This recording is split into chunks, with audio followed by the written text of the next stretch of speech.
See here. Hello world. Where is the invite? Aha, there we go.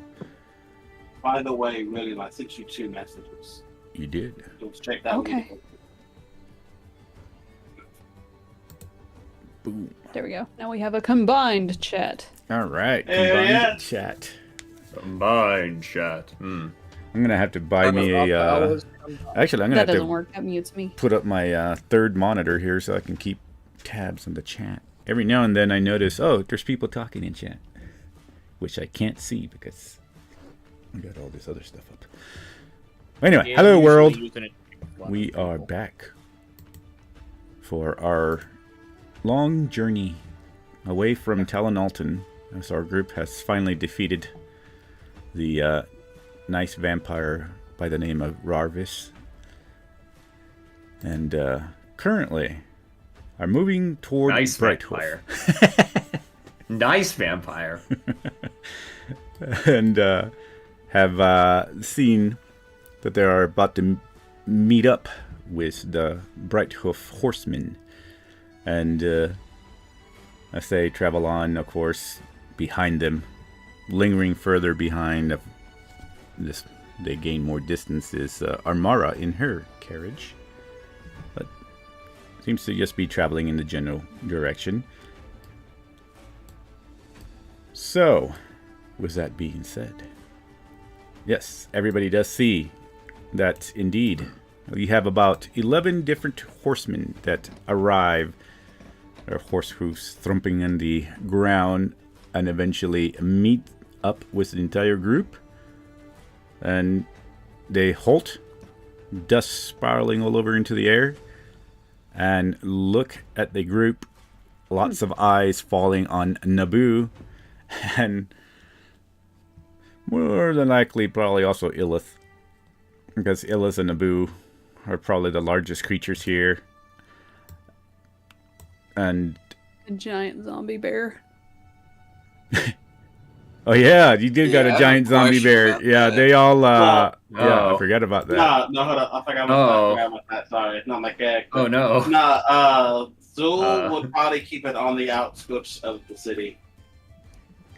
Thank Well, you. y'all technically are still heading in the Thank you. what do you call We're it? still on the path. And I Yeah. do have a question for Zul on that undead bear. Yeah. If the necromancer is killed that risen the creature, will the creature still stay around? Depends. That's a sketch question. There's get question. It's a hard question. If to you ask. were to die, I mean, technically yes, technically no. It would So- apply to this logic that you're thinking of. It's the fact that I am now the owner of this creature. So you resurrected it yourself, or are you controlling it with someone else's energy? Both. Okay, so if you are controlling it with someone else's energy, technically, if the necromancer died, wouldn't you lose the fuel source? There is no fuel source. It's not like I'm concentrating on a spell. It's just there. If I die, it still goes. The undead is technically a construct. I'm not talking about you That's one way. specifically. If you die, it goes away. I'm saying specifically since we supposedly killed the vampire pervert. What did that bear It's like? not fueling it with anything. It's its own entity. That's what I'm trying to tell you. Yeah, what's You going just on don't here is concentrate just on also a lot of those creatures are also different undead creatures, and yeah, there would have to be more investigation as to. We all are paying, right? Like that's. I was just making sure, like that we were Yes. talking. Yes. Okay. This is Yeah, that was in good. character. Cassandra's wondering because she has Oh. barely any ideas on undead, so she's like, if the master is dead, why is that thing still around? In a sense. Because think of like the And given life and undead. yeah, we don't when we raise the dead, that's simply it. We raise it. we're not holding it over with our magic constantly. We use our magic to maintain and control it. If we die, it's still a whole nother entity. Zul could be the one that rolls Arcana. Yeah, alright. To put it another way, in my travels, what I've heard is it's like a puppet. The puppets may have a puppeteer, but if that puppeteer falls, another puppeteer can come and pick up. The puppet is still a puppet.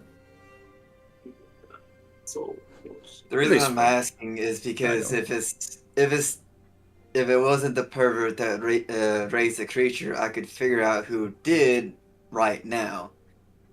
But I don't want to waste the spell time just to relearn that it's from the pervert. okay, so I wasn't fully in the thing like I thought I was, so I rolled and it told me that I wasn't inside anything, but I got a 30. A 30? Holy Jesus. We had the plus 11 to Arcana. Wow. That's a... So you rolled a 19. Good lord. Okay. Well, with Zul in his studies, I would say that he would probably pick up that it's not necessarily magic that would probably be linked to Rarvis in general, though it has been created, and since he's kind of controlling it right now, he would get a sense that it's not particularly created from Rarvis himself. There's more layers to it, is what he would pick up on. Yeah. Also, do you have the battle music on? I don't have battle music on. I have regular music on, like traveling. Yeah, I hear regular. I have battle music. Battle music, huh? He's It's been the gate of fighting Alfheim. He's Fighting he's for still so long. Naboo is still lingering back into battle and enjoying the. Okay, it fixed itself. I don't fucking weird. So, rolls at his ears. He craves blood. I was ready to fuck some shit up. I was like, who's fighting, y'all? so if that's the case, then should I cast Spell Signature on it to see if we could go ahead and figure out who it belongs to? Or will your possession get in the way? I don't see why not. Okay. Well, at the same time that y'all are asking these questions, y'all do have an enormous amount of horsemen around y'all. Well, not enormous, but at least 11. As y'all are asking these questions and they're like looking around, not really sure what is going on with this large bear. The first one walks up and looks at everybody and says, "We were told that somebody was needing help. Are you the group?" And he looks back at the rest of the townspeople, coming from Talon Alton. Right. We had quite a bit of trouble. And she stares at the bear and then at Naboo and Illith. Who would like to explain the plight that we have encountered? He looks at the bear, looks back, and why do we still have this thing? Extra hands if things go south. It is pulling a cart, I believe. It is pulling a cart. No, is it? Yeah. My Okay. horses, It's pulling your cart. As I thought the unbelievable horse as was it pulling is, my cart. we were Oh, it's fleeing. pulling someone's cart. We were fleeing an army of the undead and its commanders. Managed to fend quite a bit of them off, but we do have quite a few civilians with us. And he looks as the horsemen. The horsemen behind him are pretty much just kind of going an arc around the group, but all of them are looking at the bear and Naboo, and he'll ask, "Ooh, I'm rather confused. This creature here is undead. As he looks at the bear. Zul kind of raises his hand. That would be my doing. I commandeered one of the enemy's own undead to use it against them. And now I'm using it to help transport these people to a safer city. He is sanctioned to do this, if that matters. He looks back behind him and nods, and you see the horsemen just relax a little bit and pull up their... Oh my god. I just realized there's another undead too. The fucking skeleton minotaur. Oh god. I forgot about that one. So many actually, undead everywhere. Yeah. Really quick, who are we sanctioned by to do undead nonsense? God. God damn it. I hate that answer. But it's an answer this time that would work. Yeah, technically. Actually, that's what would. Technically. And He says, It'll be a bit more acceptable, at least. my and name this one's my is... bodyguard. My name is Yarrow. I'm the master here of the BrightHoof horse warriors, and okay, I can understand that. You are powerful wizards, I suspect. And what exactly is that other creature with you? And Who's pointing at? he points over at Naboo. Oh. Currently the guy carrying us all when it comes to these fights. Nobu is kind of on edge because he doesn't like being circled. He's, this is Nobu. He's a, individual from the southern lands, very south, from what I know. He and Illith over there points at Illith. We came Awkward across wave. them and Yeah, I knew it. we came across Illith, Nobu, and he kind of points out everyone. We were all adventurers by chance to end up in the same town that befell the tragedy of the undead, and have taken upon ourselves to escort these good people to somewhere safe, somewhere with food. He is not a part of the creatures we enthralled, apparently. Also, I'm not so understanding of the puppeteering of the undead creatures, personally. after finding the information out on the bear, I would like to cast Divine Sense to make sure that these people are who they say they are. Lovely. Okay. I hear goddamn cursing in the background. See, so Divine Sense just picks up on demons, fiends, undead. Let's see. Celestial fiends are undead Yeah. within 60 feet. Yeah. Yeah, you don't sense any of that from this group. Alright. Just From seems what to I be. can tell, you guys truly are human. Congratulations. You hear a couple of like, as you look around, and you see like a few elves among the group as well.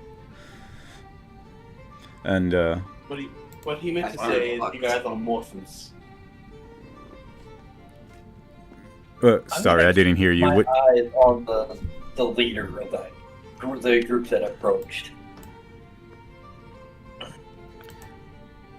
Well, sorry, somebody said Oh. something before then. I didn't quite hear it. I Zul called said- him I'm gonna be I'm gonna be more or less sitting back, staring daggers into the leader of the group that approached us and encircled us. Let's see here. More or less studying and looking for anything that he might potentially try and. I call the elves a slur. Oh, you did? What did you call them? I slam my warhammer into your face. Oh no. Did you actually say that out loud? No, I was fucking around. God, I hope. Yeah. The party immediately turns on them. They were summarily executed. Yarrow will look Lovely. over and looks about and talks to, I guess, the one to approach them. So he'll continue speaking with Thorag and says, "Dwarf, you look like a follower of your god." Alright. Ah, excellent. Well, please excuse us. We had heard message of attacks and we were just being wary. We didn't mean to increase any tensions upon anybody. We can never be too certain. We've been hearing rumors from Talon Alton, and then suddenly, a few weeks ago, it went quiet. We were thinking of eventually sending a couple of scouts, but they never returned. So, once we heard that there was an attack, we came as quickly as we could. And, what might your name be, dwarf? Where are my manners? I am Thorag Grimnir. Pleasure to meet you. I'll be happy to introduce the rest of my compatriots. He kind of rubs the back of my head. We are a odd bunch, as it were. As we've said, this is Noble. We have Illith here. And he'll go down the list to basically introduce everyone, or people can introduce themselves. Cassandra will say that she's part of the Order of the Burning Chain. Oh, But great. that's pretty much it. And she's the most, I think Cassandra is the newest of the arrivals, entering only with the, last battle, right? Yes. Yeah. Yeah. That's mentioned in passing. And Aaron will give just a small curtsy of a bow. Shit. Another awkward wave from Illith. and he says, "Well, as I mentioned, I am Yarrow Hellbrook. And we've come from BrightHoof, and we'll be happy to accompany you back. It seems that you have gone through quite a lot. We'll send one of my horsemen to rush forward and have everything prepared so we can at least have any aid that is required from the villagers." You see Charles, who steps up. "Oh, that'll be quite helpful. We do got some hurt people, but this group here has been very, well, helpful in protecting the village. If it wasn't for them, I think most of us would be dead by now." And Yarrow looks over and nods and says, "Well then, those who will help the scattered villages of the grasslands are friends to BrightHoof. I have also heard that Moonwake, she has sent word to Stone Harbor, but it would take weeks, possibly, in order before we hear back."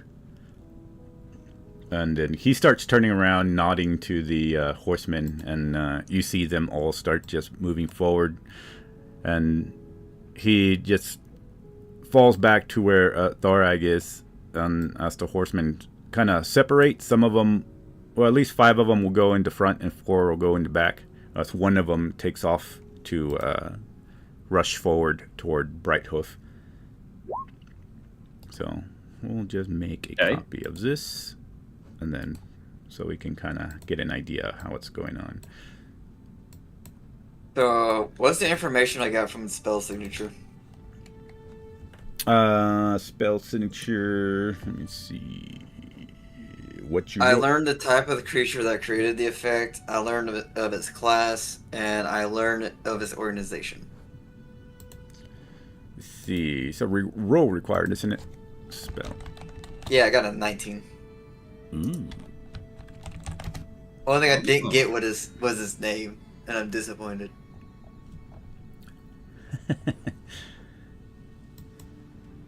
Let's see. Go ahead and post it in there so I can give you the info.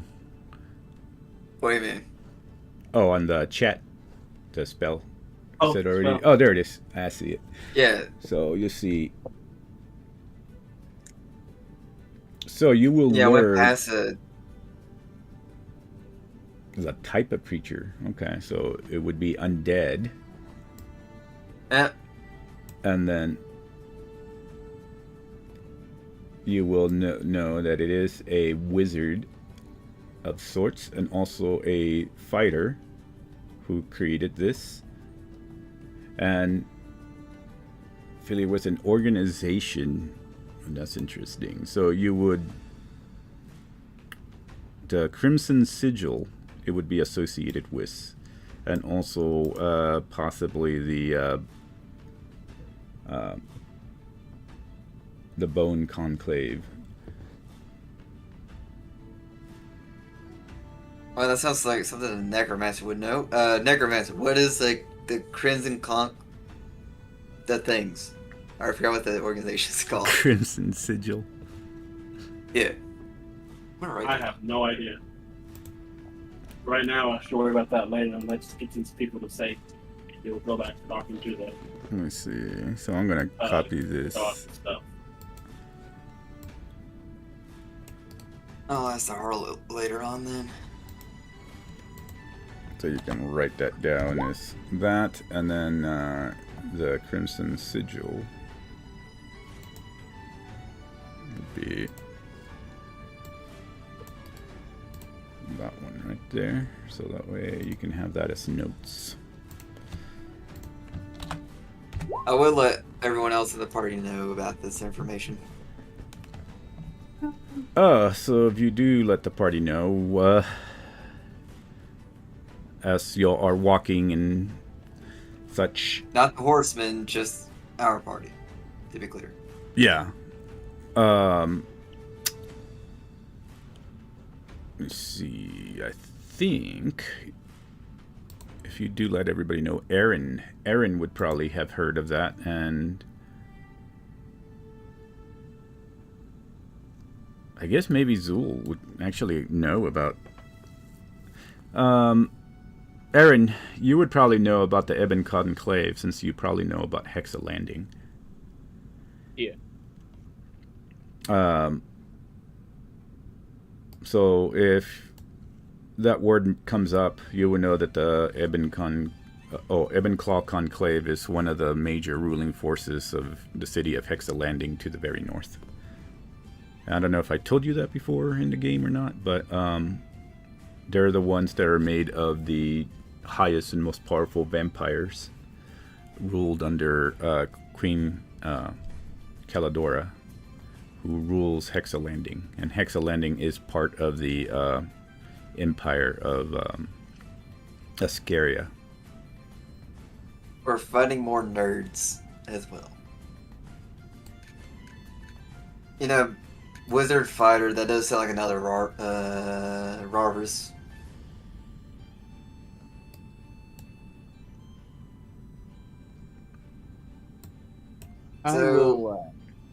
So was did Cassandra ask anything about the conclave when she was saying that they were a part of this?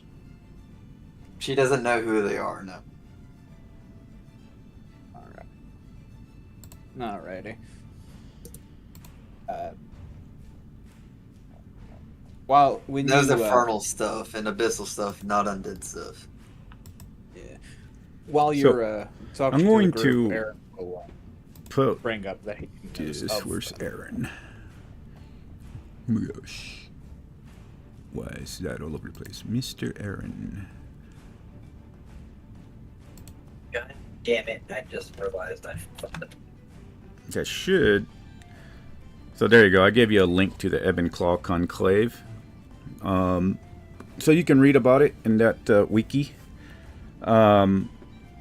Just be careful if you click on any more links that go. It does go lead into a lot of other lore. So you could just probably click on there, but it's up to you if you want to destroy lore or not for yourself. But yeah, that's the one that for the Ebon Claw Conclave. So you would know about who they are.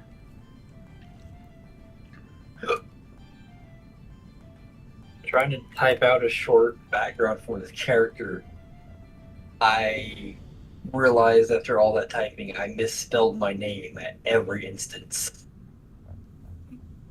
Oh my God. Womp womp. So we're gonna make it to the village, I assume.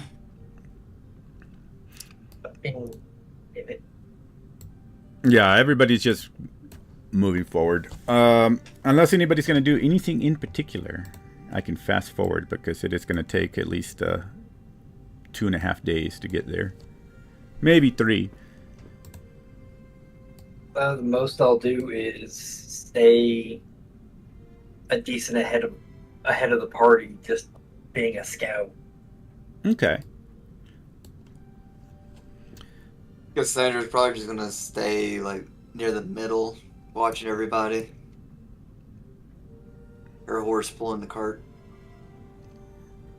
And during the travels, of course, with camps made and such, Yarrow being curious as to the party's makeup would probably go to either Illith or Naboo. But after asking Thorag as far as if... Well, he'll look to Thorag in one of the camps while y'all are camping and such, and he'll ask, are they approachable? I don't think I've ever met that particular species of creature before. We've had many travel through our small little village. I've seen many types of creatures, but this is the first I've ever seen of these particular 2. Agreed, but they're from the far, far south. Likely one of the southernmost islands, from my guess. But the Nobu, the black-scaled one, he's very cautious. I would not approach him. I would recommend approaching Illith. They are very friendly. Oh, I see that there is that her mate or husband or the other fellow? You know, I don't know. I Gagging think from they're across the just good camp. friends. I think they're just good 100%. friends, but I don't know. Oh, okay. Those do seem the same species. It could be that their culture has very different marriage rites. I just don't know. I guess that would make sense. But I was just wondering. I'm curious. It's always good to know about the different cultures that pass by here. We're not really in the larger cities. Most of our people don't even wander. They've lived here for years and never seen the Green Palace or other great cities. Aye. Most of us are also from nomadic clans. There's a lot of moving villages here in the grasslands. No one really sticks to one place or the other.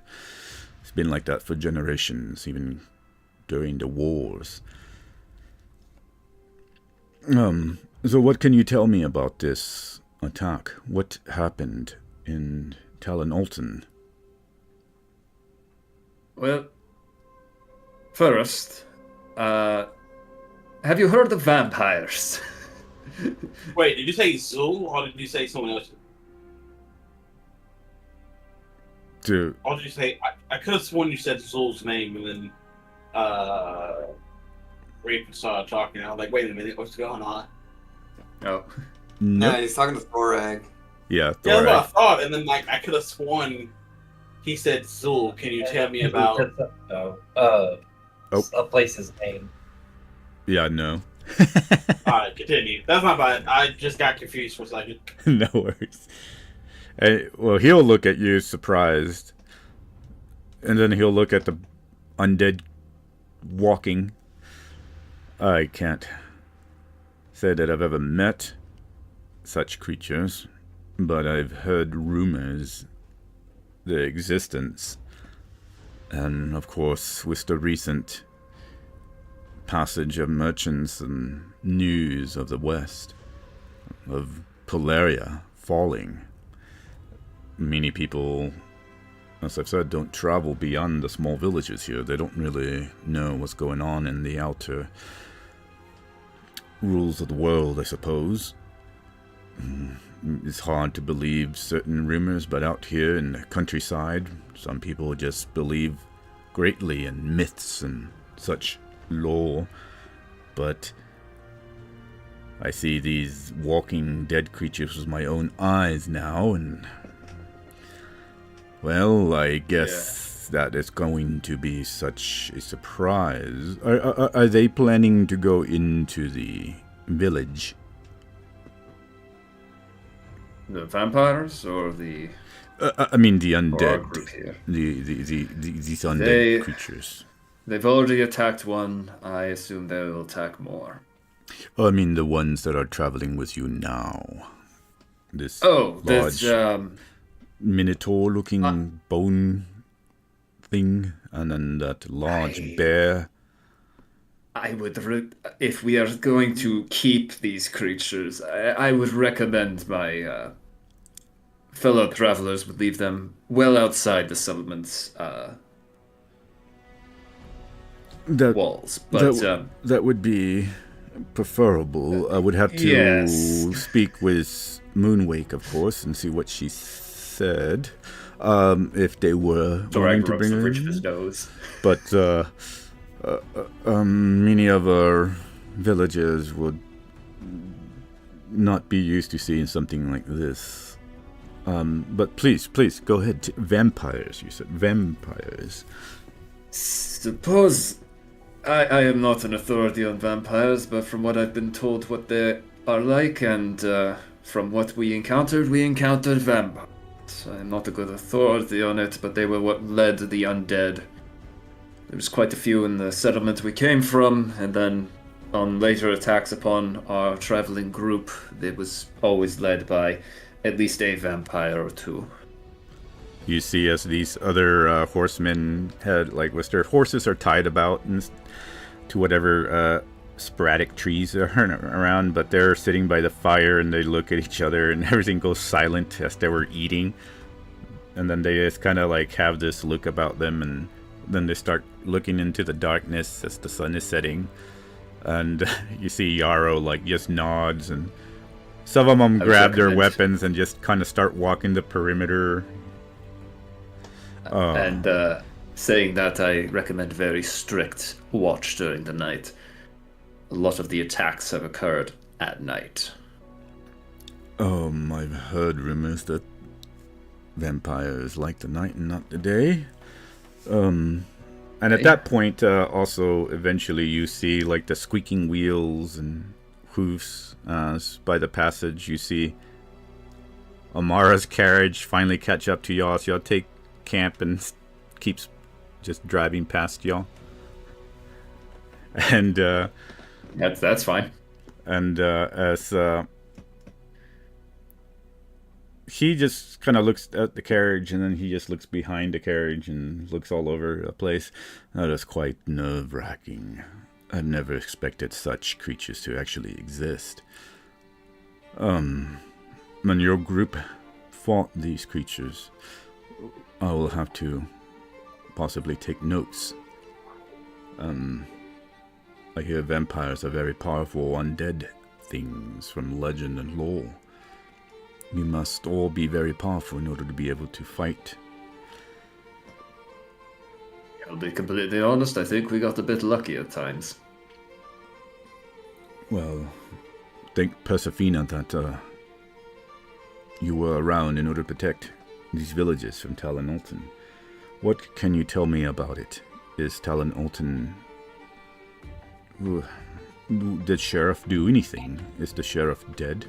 Was he not able to fight off these creatures? That is a long story, and long explanation of what occurs to stop taking all of the screen time. Yeah.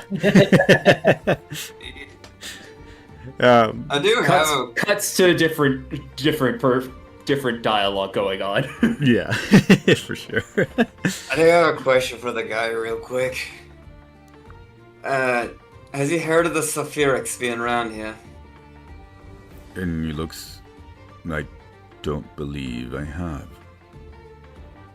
Normally they're horsemen much like your kind, but, unlike my order, they're known for keeping slaves.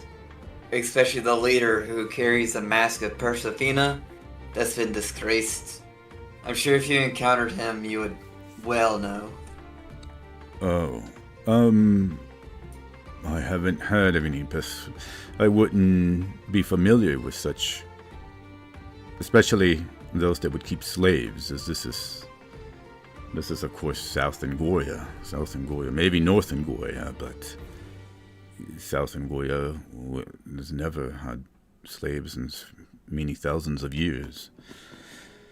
I'm saying slaves in the sense of, if I told you what they were, you would probably be far more disturbed. For the sake of it, I'm just asking if you haven't encountered them people, be wary about how you respond to their questions. And then she'll move on. And he nods. And then he will walk over to Illith. And he'll like... How close does he get to him? No, Oh God. He walks pretty close, like... Talking Like she needs to range. tilt her head down to look at him. He's about 6 feet or so from you. As he's like just approaching. And Okay. he's All right. walking up. I will allow that. I will allow it is crazy. Big's tail like rattlesnake. I might attach one though. And Hesta is probably just chilling with you too, Illith. That she's like probably just laying down by you, going to sleep. However, I don't know what Illith is doing, but Hesta would probably be there as Jenna tries to keep an eye on her.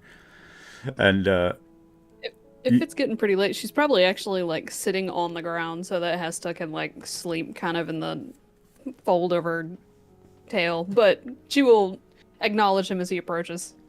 he says, "Hello." So I wanted to introduce myself and just have a conversation. We do have different types of folks that pass by the grasslands, but I was just curious. I've never seen your type of people come through here before. It's rather different. Maybe the Yontae I've seen once or twice. Are you cousins to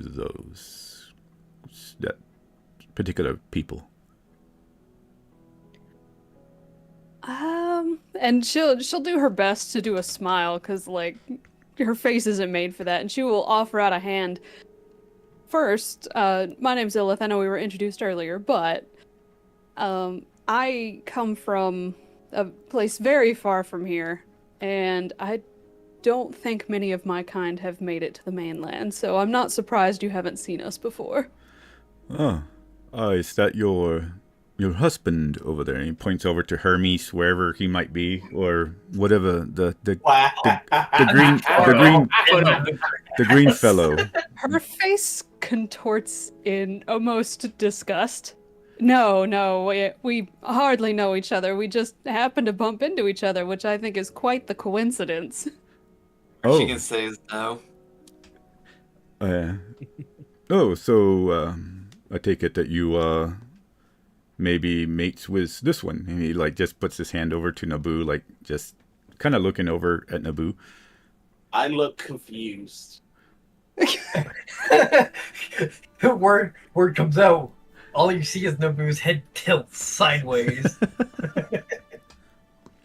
He's more of an adopted brother, and she, like the orange stripe on her face will actually like brighten a little bit, and she's like, it's nothing like that. We've just been traveling together for so long. I consider him family. Oh, I'm sorry to assume anything. I was just curious. So you said the South. What do they call you? Your people? And she will say a word that you don't recognize. However, then she will think a moment. I believe the term I've found in your language is Saurians. Saurians. And you see him, he takes out a little notepad, quill pen, opens up some ink, smudges it around, and starts writing it down. This is very interesting to me. Well, I'm glad to had met you. It was a pleasure to meet you. Well, once we get to BrightHoof, feel free to stay as long as you want. You might find our little quaint village. It's nothing large like the big cities that we have here in South Angoya and more in the coasts, and of course Polaria with the Green Palace. But we are a cultured people. Of course, we haven't quite seen. As he looks back at the Minotaur and dead bear, probably a lot of things that you have, but peaceful life, of course. Peaceful's what we all strive for, but I've found you find interesting things in all kinds of small corners. And you hear in the background somewhere. I'm excited to see your village. Says, oh, I passed by that village before. It's very quaint. I do like it. Maybe one of these days I might settle down there. He looks back over. It's like, oh, of course. Always. Open arms.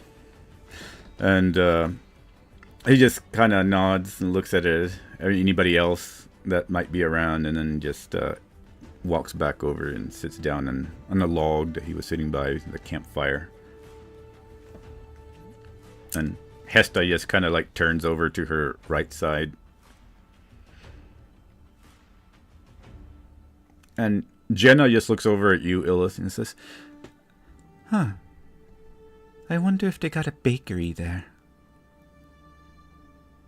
I'm sure there's something like that. If not, you could always start one. Oh, that is true. I do miss home. But I believe some people in BrightHoof maybe they need some baker like me.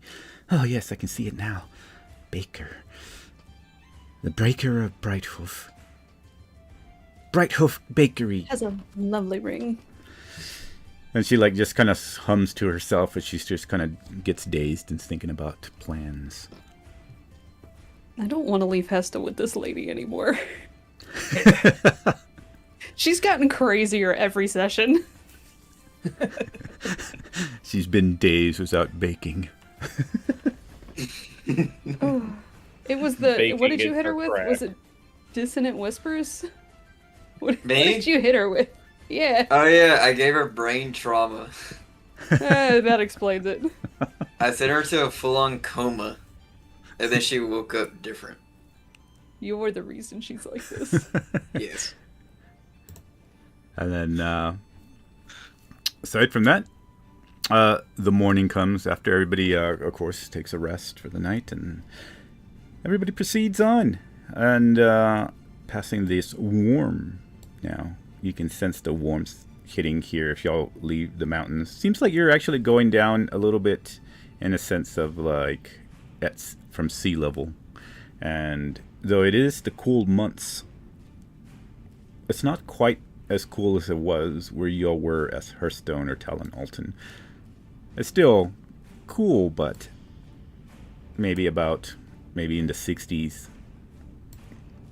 And off in the distance, on the third day, you'll finally start seeing around 2 o'clock, as the sun is beating down, the smoke of what seems to be a village in the distance. And of course, being South Angoya, none of these villages actually have walls anymore, since this hasn't been wars in quite a few years, and eventually you all start arriving at the outskirts of BrightHoof, which we will jump to Uh-oh. The entire city just disappeared on me. Just What right foul over magic the is this? clothes. Oh, We get there and all we see is a crater. Yeah. It's just a crater. Lovely BrightHoof. There we go. You guys should be able to see the map This now. place looks lovely. Alright, so y'all would be probably arriving from the southern route. So y'all are heading toward the west, but then it takes a little bit of a movement toward the north. So y'all would be moving in from here and arriving at the village. And indeed, it is a quaint little village as the horsemen start moving forward, and you see Yarrow just stop, looks over to Thorag and says, would you be able to tell your friend to leave the bear and the minotaur skeleton at the outskirts?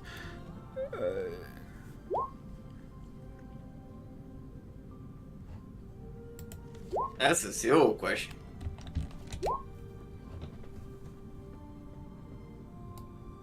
Repeat that. Ah, son of a bitch. I muted myself. Damn it. Zool? Of course. Zool? Zool, Yes. if you will need to leave the goddamn stupid storm outside my window. Zool, if you could be a good man and leave the undead behind Oh, yeah. in the tree line. Oh yes, and after he like waves his hand, but they just start like walking into like deeper into the forest so no one can see them. And Yarrow's like seems a little bit more relaxed now and says, well then, I bid you welcome to our small village of BrightHoof. And he starts walking forward, leading the villagers and everybody in.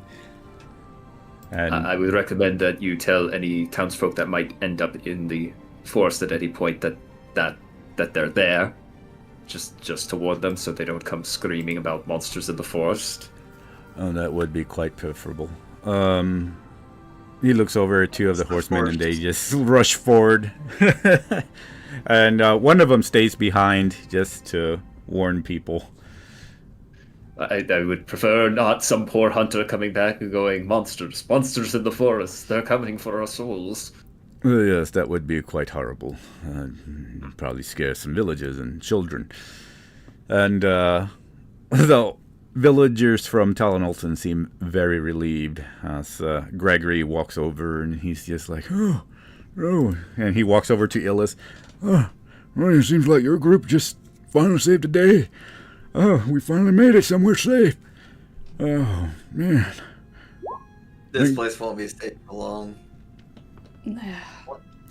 And he looks over. Well, this is BrightHoof was the famous horseman. So, I think we'll be a little bit safer than Talonolton at least. And he just keeps walking as he smiles at Illith and then waves at Naboo. And big fellow, He just kind of walks up to him, like gives him a little punch in the stomach. that was a mighty fine fighting right there. Reminds me back of my friend. He used to be a barbarian. Barbarian. He raises his hand and brings it down to him and says, and like pats him on the top of the head. You did good. And he's like, Oh, smiles. pretty hard though. Pretty hard. He's like, Watch the arthritis. All right. Now you're a pretty strong guy right there. You're gonna go far as an adventurer. he's like starts walking. Oh, that's a mighty heavy-handed fellow right there.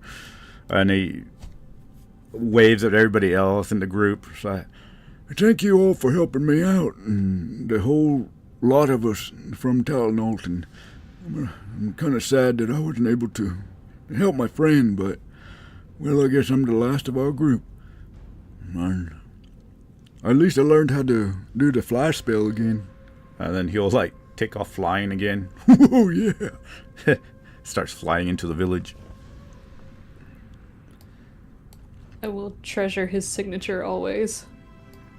And then you see Hesta as Jenna's like looking about, and it's like, oh, yes, this would be mighty fine for a bakery. I wonder if I can ever return to Talon Alton to get my stuff. What do you think? And she looks over at Illith. I would give it some time. What kind of things do you need?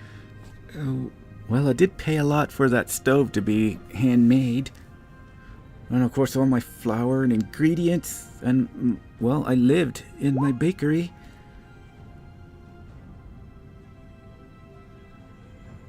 So I'm sure the people here would be willing to help you get settled down.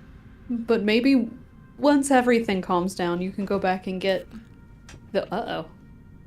Yeah, their Wi-Fi storm Yup. killed his internet. Yep. No. Perhaps you can return and get the more precious items, memorabilia, things like that. But for now, we'll do our best with what's here. And she like smiles and like just scrunches her shoulders and it's like, ah, yes. And she says, come on, Hesta, let's go meet up with the BrightHoof people. I'm sure we can find a place where they'll want us to stay. And she's like looks over to Illith and looks over at Jenna.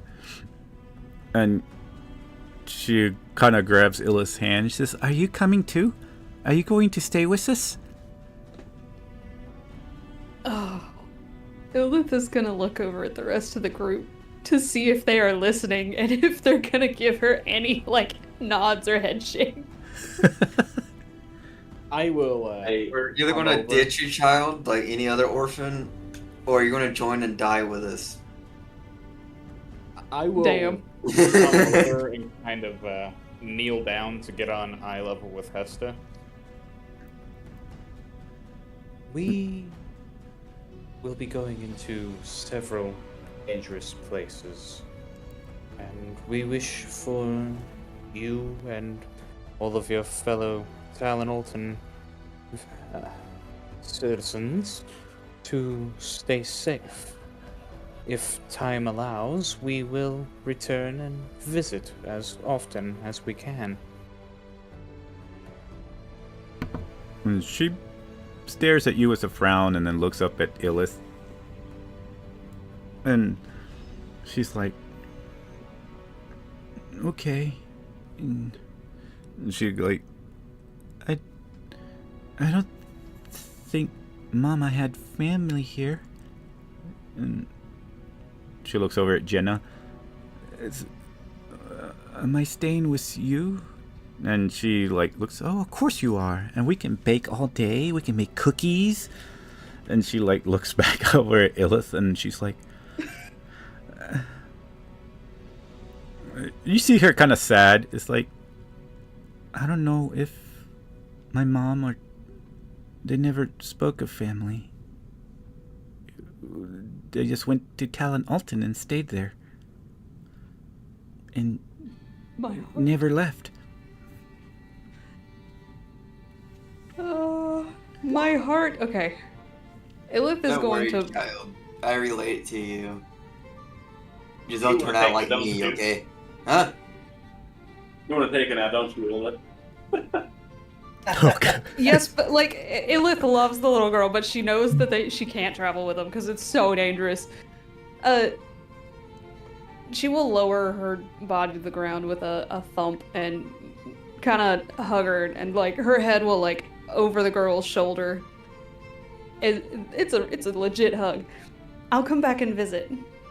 And who knows, maybe you do have family here, and if not, you can make a new family like I did. And she'll indicate to a couple of the people around her. Couple. And she looks. And she'll reach down and she'll take a pebble, and she will use one of her what's it called? What's the word? Tinkering, and she will Infusions. make that just the tinkering. She will make the stone look like God, what was its name? Mr. Squibbles. Yeah, the thing that's flying next. Oh yes. Well, yeah, but she's gonna hold it out, and it looks like it's hovering, but it's not like animated or anything. It's like a still static image, and she will hold it out to Hesta, and you can keep this to remember me by when I'm not here. Her eyes brighten up a little bit, and she like holds it, and she like nods, and she like. You can see a little bit of like her eyes getting a little teary-eyed as she looks back at Jenna, who's waiting, and then she like just gives you one more like hard hug, and she says, "Well, you still staying some days, so once me and Jenna find place to stay, you can visit before you go." And she like pushes back and looks at you, and she says, "Thank you for taking care of me. We're nice." And she looks over at Thorag and says, like, "Thorag was nice, and then that other lady was creepy." Though, and as she was talking about the Fina, and she looks over and she whispers, "This one is kind of creepy too." I think so too. And she'll like cup her mouth, but she's not like super whispering. I'm not wrong, but you should, you're not wrong. And What the hell is that noise? Thorag, you good over there? You sound very intoxicated. I am very unhappy in my phone. Oh, you're on your phone. Bless your heart. Let me turn you up. I'm so sorry. We just heard faint mumbling in the background. Yeah, Hesta. Real quick. This phone, Storm's doing funny things. I gotta feed a family, so I'm gonna have to back out now. Oh, okay. Okay. Yeah. It's alright. Sorry to It's lose good. you. It's alright. Dwarf is good dwarf man, and he stays in the background. Goodbye. Okay. Thanks for playing. Goodbye. And Hesta will just step back and nod and it's like kind of wave to everybody that was nice to her, waves at Aaron, and she says, "Thank you, quiet man," and then we'll start walking away with Jenna as she like looks back over her shoulder one last time as Yarrow is for the most part waiting as the group of villagers is being led into the inner town. And Did she say anything about Nobu? oh yeah, I mean she waved at you, but she's Okay, she did. Okay. yeah I'll just. yeah she waved at So- all the group. Gotcha. And I just slightly wave. Ever so slowly and not caringly, but I still wave. Oh, okay. At that point, she will like just run over to you and give you a hug.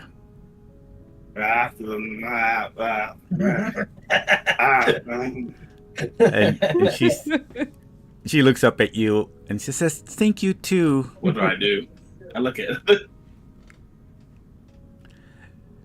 And she kind of giggles at you and stuff, and she like finishes her hug as she's looking up at you and says, "You're very strong and you are very nice when you're saving people."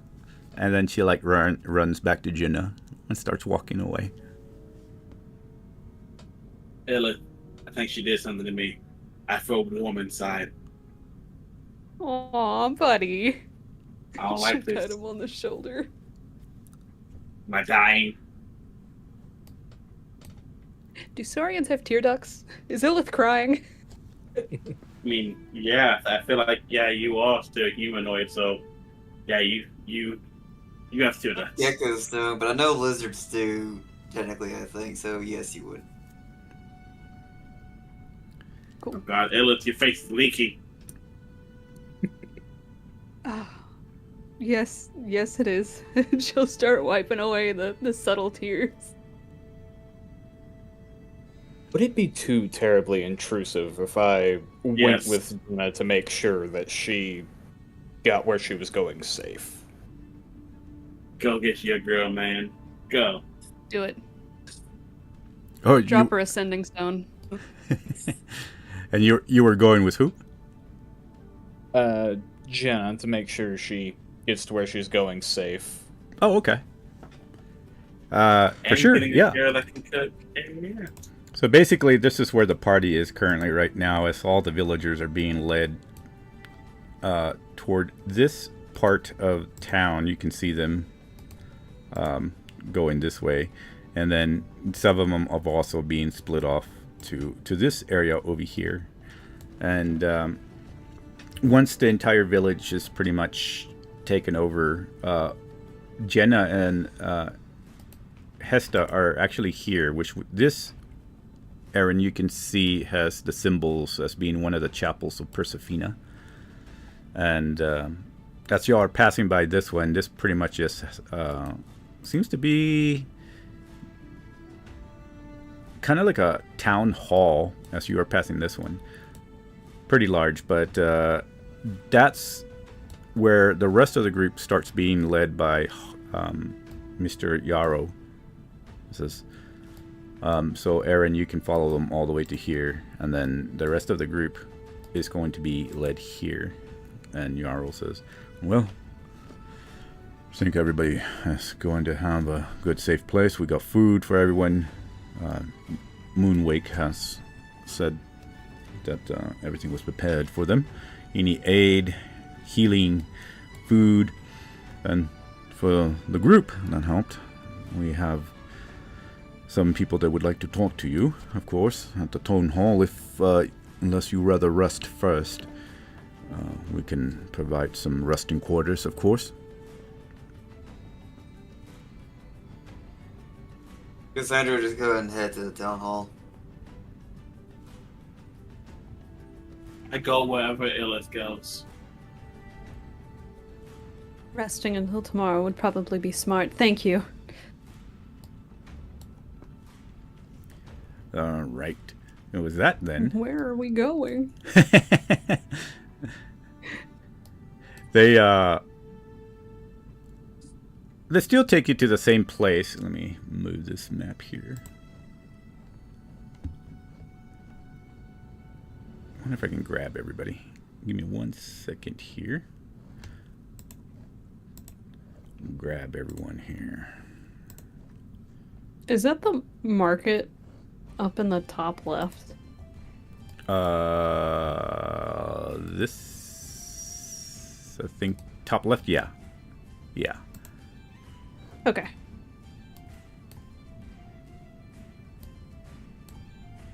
And where'd y'all go? Yeah, I don't know. I haven't seen our tokens at all. We evaporated from existence. So somebody had that disintegrate spell took a minute, but it kicked in. It's time. I cast See Invisible. Oh God. Here we go again. Once more. Alright, we don't need Hesta and Jenna in the cart. So we'll get Naboo. By the way, the thing is still up. I did it when we woke up. So the spell that we have, each of the spell slots is still up. And it's been a couple days since we start, like, in-game since we started the session. However, we could just do another one. Yeah. Let's see. We have a horse in here too. Alright. Very is funny. Copy. Oh yeah, Paladin gets access to that spell as well. We're gonna Okay. put you outside for right now.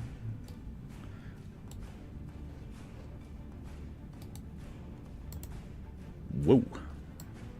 Not that far outside. Oh my gosh. There we go. We're gonna put this carriage right there. Put y'all there. I'm not gonna do fog of war here, so y'all can see where y'all at. And then Mr. Yarrow. All right, we're gonna switch you over here too. Schlam! The town hall. The map. The horse. There you go. Why is Thorax so big? We're gonna shrink him down a little bit. Boom, right there. He'd probably be back to medium at this point, maybe. And Aaron was off, I think, following. We'll put him over here. He was following them for a while. Charles will be right there. Excellent. All right. So basically, that's the town hall that they take you to, and Mr. Yarrow just pretty much just takes you there and starts walking in. So when he walks in, this is pretty much what you see, the large town hall, probably where they do meetings and such. For some reason, I think the map got put bigger. It's not supposed to be that big, but anyway, we'll roll with it. Yes. There's lots of room in here. That is a 15-foot long couch. Yeah, exactly. So it's not. I'll have to adjust it later on, but for now, we'll work with it. That couch is made for Nobu. Yeah. And a 10-foot chair. Yeah, I'm not sure why it went that large, but 2 feet long. yeah, it's the land of giants that where you arrived in. That's what's going on. So, but I found the toilet.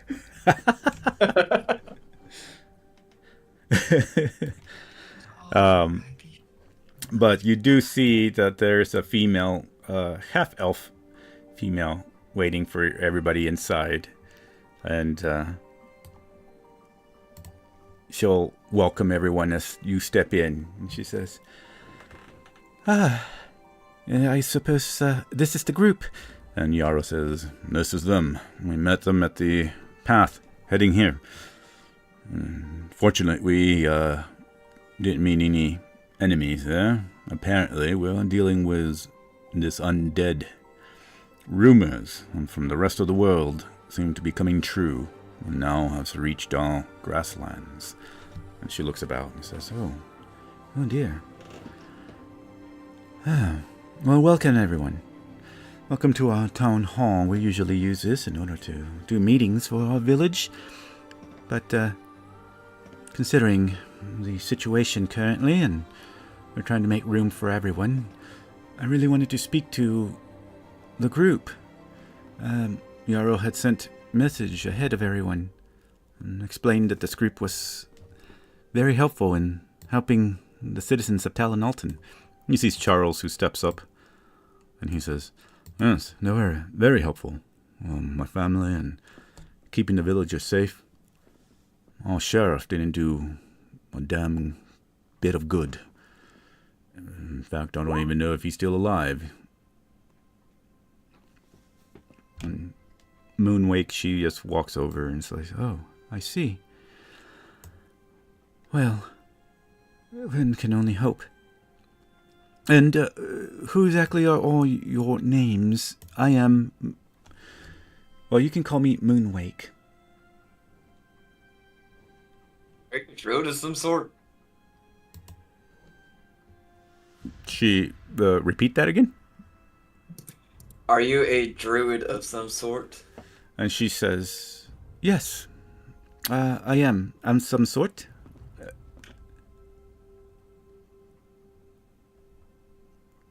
Neat. I haven't encountered one of you in a long time. I'm Cassandra Paya. Order the Burning Chain. You wouldn't happen to know about them, do you? Not this far out. We not very much. Oh, God damn it. Kept in the worldly news, I suppose, and we don't know very many factions outside. We just keep to ourselves. I'm more of the elder here. My real name, you can call me Meryl. I'm pretty much lead the spiritual ceremonies here and counsel the entire village. I really have been set out in sticks, huh? Well, I normally just do investigations investigations about undead, evil stuff. I would like access to your criminal records if possible. She looks at Yarrow. We don't have criminal records here. We usually don't have very much trouble with criminals here. Yarrow usually handles any disturbances, and if there's unruly people here, if they're not settled rather quickly, they usually are banished from our village. They either have to join one of the nomadic tribes, or we just send them off to either Stone Harbor or one of the greater towns. You have to understand our culture here in the Talon Grasslands are not very in tune with the greater cities. We don't have very many people that come and start any trouble. Most people are just leaving in order to find peace. Cassandra would like blink a few times and she'd be like, why did I have to get sent out here of all places? And then she'd just walk off. She's gonna head outside and go mess with the harlot. Thank you for your hospitality. And she looks over and stares at Illith, and she's like, oh, of course. We are happy to welcome everyone here. And she walks over to you, and is Hermes? Where's Hermes? Did Hermes disappear? Man, he is very stealthy. I am here, but I am not here. You do not see me. Man, that was a good stealth check. It even hid the check itself. Yeah. Even hides so good, he's hiding from the DM. All right, let's go find Mr. Hermes, so I can get all the. That's what I should do, is make me a page for tokens. There you are. All right, we'll bring you to the land of giants. What's that? Small boy. When I readjust, the size of this is going to be so crowded. But there we go. We'll put Hermes. I don't know if he went inside or not. Yeah, I'd probably come up between the chairs. And Moonwake will just look over at Illith and says, think you are familiar. Maybe. I think you're from the Fatherlands, yes? Yes. Something like that, yes. Very rarely seen your people here. In the human lands, even in elven lands. I just know information from the circles of druids that I keep in touch with. We have a very large network out in the world, and I usually try to keep information of the different types of species that travel the lands. I'm not quite certain what you are, though. You are quite different. As she moves over to Naboo.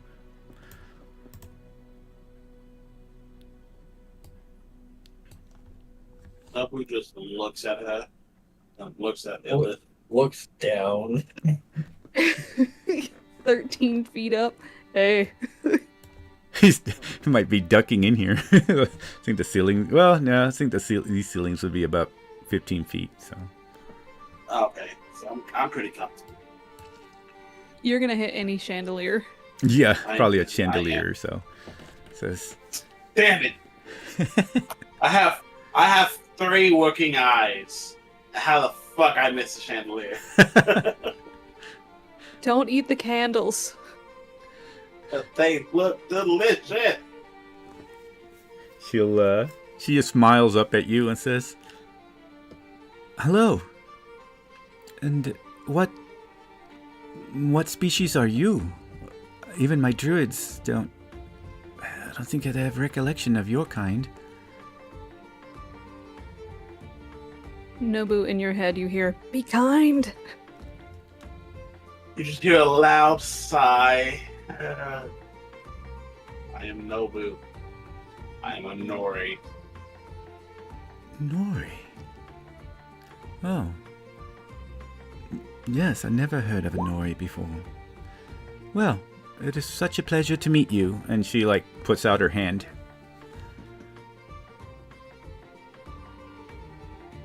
Look at it. You get an encouraging nod from Illith from behind the lady. She's like, And slowly and unwillingly, I do not look like a little kid that just doesn't want to fucking do this. Take a picture or anything. And I take her hand and I shake it. I'm so proud of him. And then she smiles and it's like... turns over really quickly over to Ben. Wish Ben isn't here, so... it's like... hello. I am Ben. Well, hello, Ben. You... She kind of looks up and down and says...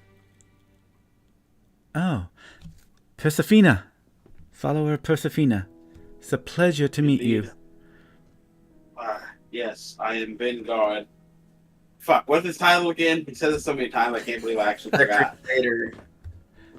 Yeah, Ben Guard, the Crusader Persefina. Yes. Pleasure to meet you.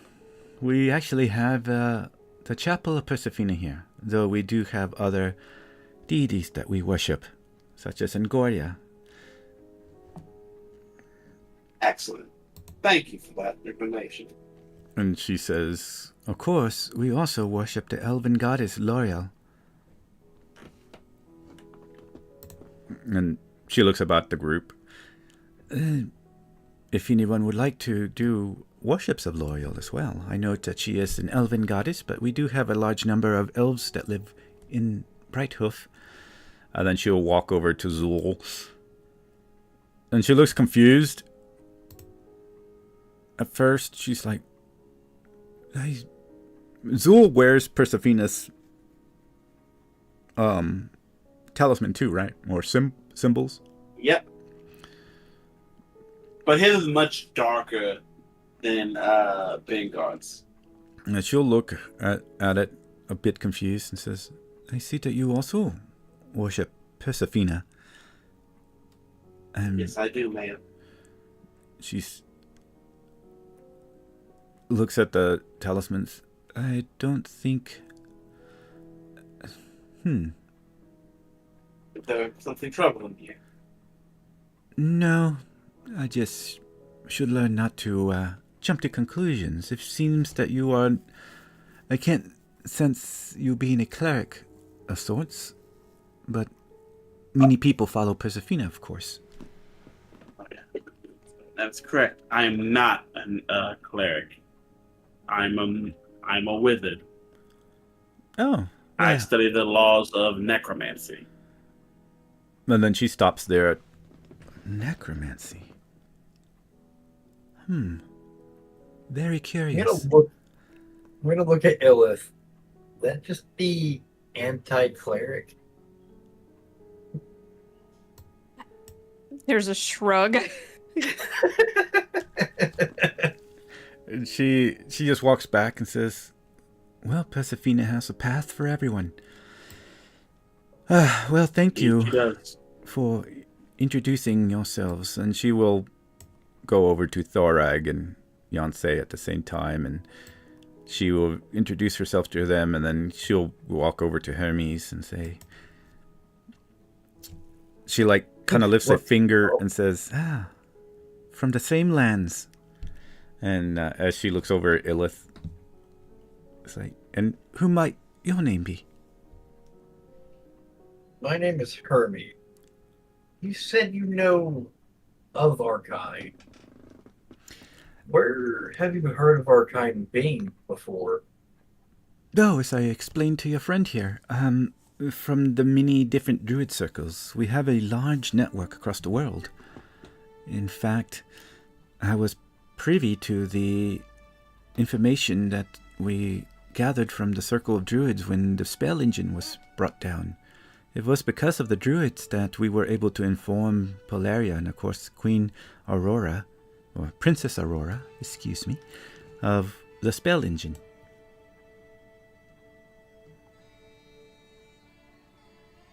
And she kind of looks at everybody with a little bit of a smirk, and she says, "You would be quite surprised where the circle of druids have their eyes upon.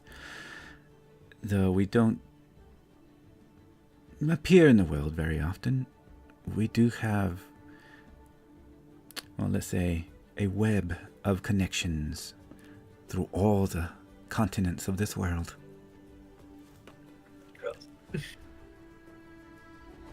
DM, Yeah. I have a question. Is there any so I speak, common, draconic, druidic, and Nori. Is there any druidic around in this fucking building? As far in this building, you don't have to roll for it, but no, there's nothing. This building seems to be the nicest building in the area. You haven't been inside of any other buildings, but it's very fancy looking for the village size that it is. But yeah, you don't see any kind of druidic carvings, at least around here in this particular building. You can roll a perception if you wish to see if you would have noticed anything before arriving at the village. Yeah, I can do that. There's no cave paintings on the walls inside this house.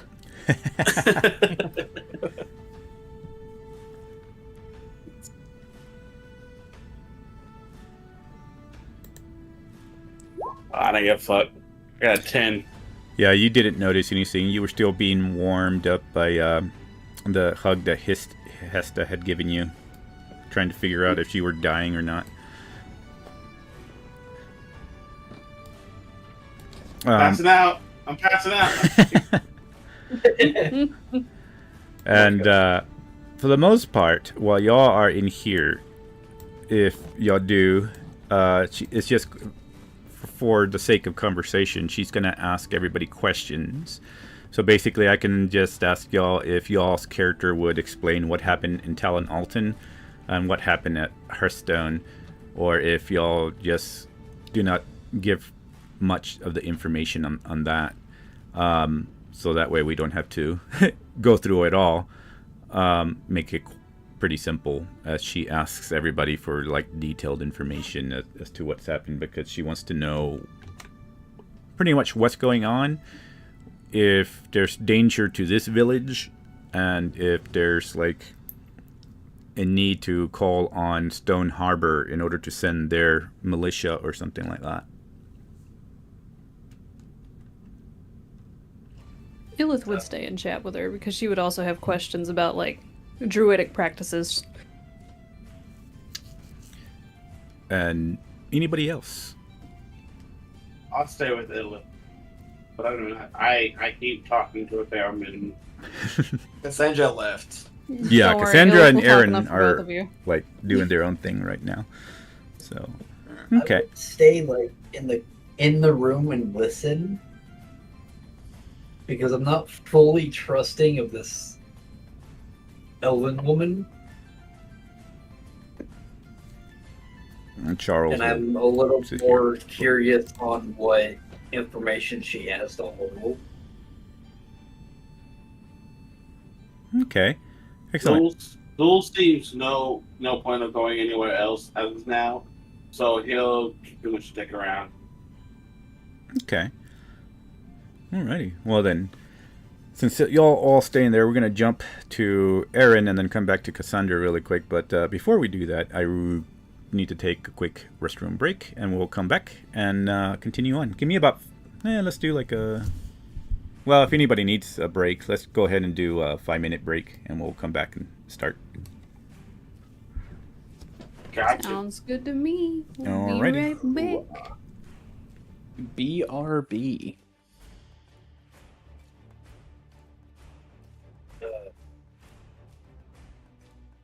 By the way, No has questions for Illith, and it's going to be funny. Oh Lord. Oh wait, I love that be right back screen. Thank you.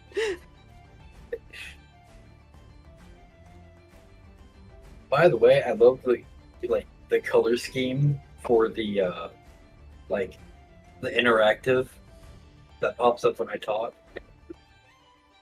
Oh, good. Glad. I was gonna make one because you told me Hermes' color, and that was the closest one I had to that because I had made a little Spino for somebody else, and so I decided I was just gonna use that until you had an image. Yeah, like I've been kind of trying to think of like the way he dresses and the way he looks, and kind of get that into a rough draft and to get someone to draw it out. But I don't know exactly what I would put on the clasp of his cloak. Because I want the clasp to be the symbol of the goddess he actually follows.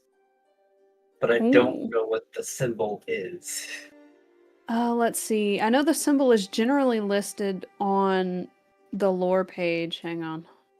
What god is it? Armaline. World lore. Armaline. Oh yeah. Is that a major or a lesser? I think it's a major.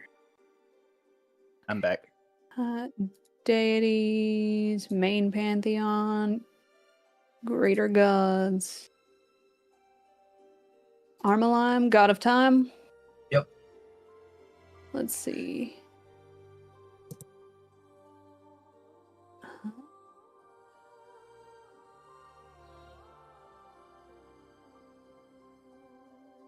I'm trying not to read, but I have to.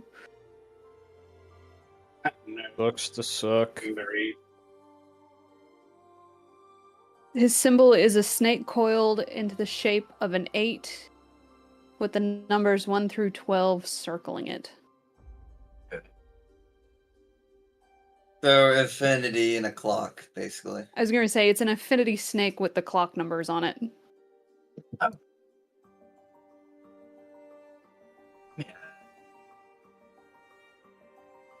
Okay, cool.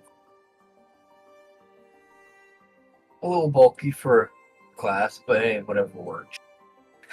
You just make it small. You're already small. Just make it smaller. Smaller. I wonder if this town has giant squid ink. I doubt it does, but one can dream. Squid. Squid. I wonder what squid tastes like. I'm good. It's very bland. Well, then whoever cooked it obviously didn't make it right, because no food should be bland if it's done correctly. I feel like it's like lobster, where you have to dip it in a bunch of flavor for it to taste like anything. That's very accurate. I miss having crab legs. But the restaurant I used to get crab legs at, the crab legs got so small that there's barely any meat inside of the freaking legs. The crab was like spinach.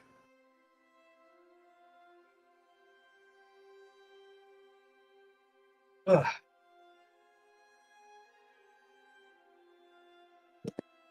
Are y'all streaming on Twitch, by the way?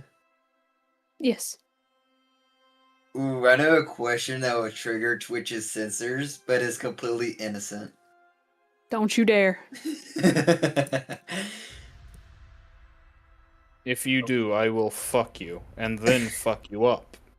Oh my I was going God. to say, I can mute. However, William's not at his computer. Don't do that to him. DM it to us.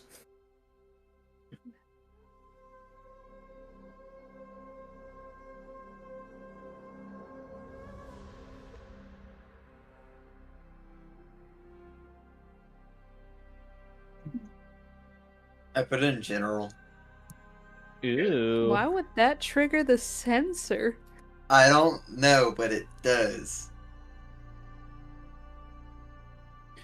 That is weird. I feel like it has to do with... Never mind. I won't even bring it up.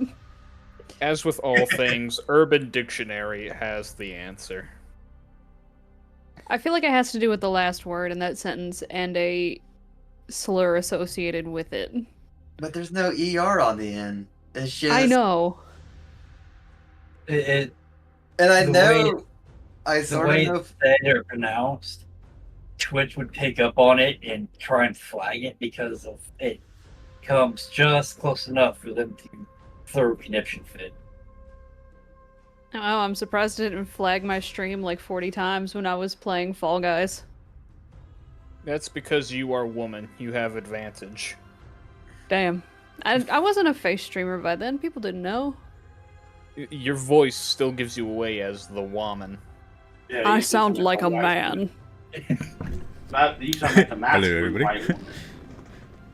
You sound like the type that would peg a person. Oh my god. Jesus. Ooh, right. Welcome Okay. back, DM. That's interesting. All right. What a world. What a world. What a world, what a world. All right. We're going to jump over to... So, Aaron. Hi. Let The me... fuck are you doing? Hiding down here at the bottom, I see you. No, I'm With not. your I'm not harem. spying on my friends. Are you creeping? Does somebody need to invite you in? Are you a vampire? No, he's trying to open up a different kind of bakery with that woman. Ah. Fuck you. Let's How's grab... the children We're going to around? put you over here. Paste. Since you went over to this one. Man, did this thing get big too? Man, everything got big. All my maps. Actually, I think that's the right size. I know something else that got big. Me. Anyway, in passing, Illith would ask if there happens to be any giant squid ink in this town, even though she knows the answer. Giant squid ink. No, unfortunately. Well, actually, Tragic. you All right. might be able to check the market. If she's high enough level Later. as druid, you can produce it yourself. So you could technically ask her to ink you if you need some. Ink me up. Hit me up. Unfortunately, I'm not that type of druid, so I can't. Like, I'm eat not me up. the You're good, warden. and you're from the sea. You're letting me down. I'm so sorry, Ella. Don't Why do take none it of your away. abomination shapes produce giant squid ink? Honestly, Just that's make your own ink. Oh, what the fuck? Honestly, I would not be surprised if you produced tar instead of ink. Ugh. That'd be interesting. Tar. I'm sorry, I was trying to find. Oh. What the heck happened to? Oh, there they are. Thought they got gobbled up or something. Sorry, Hesta. All right. Oh, my girl. The child and the woman get eaten right in front of Aaron. Would he have the heart to tell Illith? He immediately falls on his own blade. Tragic. Oh gosh. So I have something to tell you, impalement. I failed them all. I failed them all. There we go. We'll jump to this map. Ew. My favorite Pokemon card is Oh. here. Are you talking about the woman? No, the 200 villagers card. It's not really. There's not really 200 in here. Probably half of them in here. But yeah, they're all being. Basically, what you see is a lot of people from the village, volunteers helping to aid and feed them. As this female over here is walking around. She's not really doing that. But like, Is this a church? she's not really like moving her arms up and down. But she is welcoming everybody. She is an elf female. Seems to be carrying the symbols of Persephone around her neck. And anyway, boom, get out of there. Jenna and Hesta, of course, are being helped by groups. I'm not going to put every single volunteer in here, so we're just going to use Theater of the Mind. And she is just walking about the area, as helping, and seems to be healing whoever she can as well, if anybody's like tired or hurt, not tired, but hurt, or any wounds or sickness. And they actually put what seems to be like pillows and blankets and such on the pews here. And yeah, you see Hesta having quite a nice, seems to be chicken and dumplings currently from a bowl. And as you walk in, you see this female walk over to you and say, and she looks at, probably looking at your armor and stuff, and says, "Oh, you are from the villagers. We are certainly can get you some food, and if you need blankets or anything as such." That will not be necessary, ma'am. I'm merely here to ensure the safety of Miss Jenna and Hesta. And you see Jenna gobbling down, and Hesta's eating, but Jenna is like, "Have you ever thought about cooking some bakery here? Do you need a baker?" And you see the lady, she just kind of looks over at her. It's like, "Oh, we do have a baker, but I'm sure she could always use some help, and maybe an extra hand." You see Jenna just kind of like take a like blank look. I'm not necessarily a helper. I am a master baker, and if you ever need more bakery goods, I'm the person to go to. This is the female elf is like, "Oh, of course. I didn't mean no disrespect. Of course you are a master baker. Though you certainly can talk and speak to our baker," as she looks over at Aaron, "and maybe you can work out something with her. Maybe she needs extra help."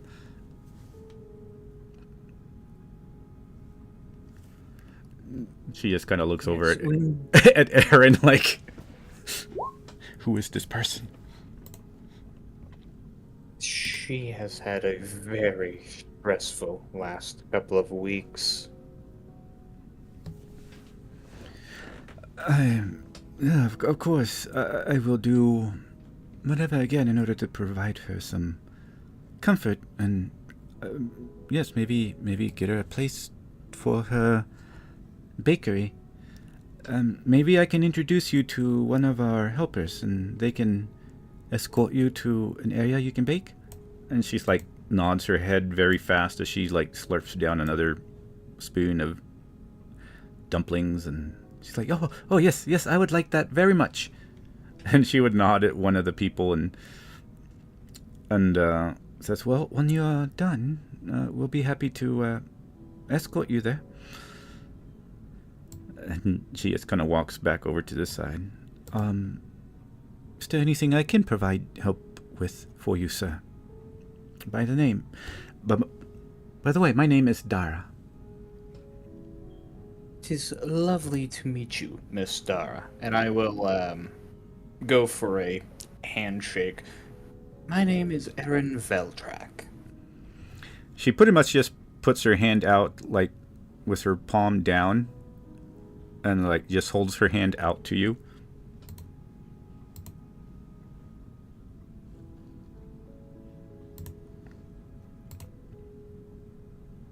You said palm down? Yeah, she just kind of hangs her hand, like, palm down toward you. I will grab it, give a slight bow and a slight kiss of the hand before returning to Another to the hand. proper posture. You can tell that she has some sort of elven customs for sure here. And she's like, "It was a pleasure to meet you. So you were part of the villagers from Talon Alton? I am not a member of the village, though it did seem quite peaceful for the few minutes I was there without the problems that happened. And she looks down and says, yes, very horrible. Moonwake was speaking to all of us for when the villagers arrived. I didn't think that such things would happen here in the grasslands. We're far away from the rest of the world. I've come from the lands of Elandria, actually. South Elandria, to be specific. I've only been here for about a short while, maybe 50 years.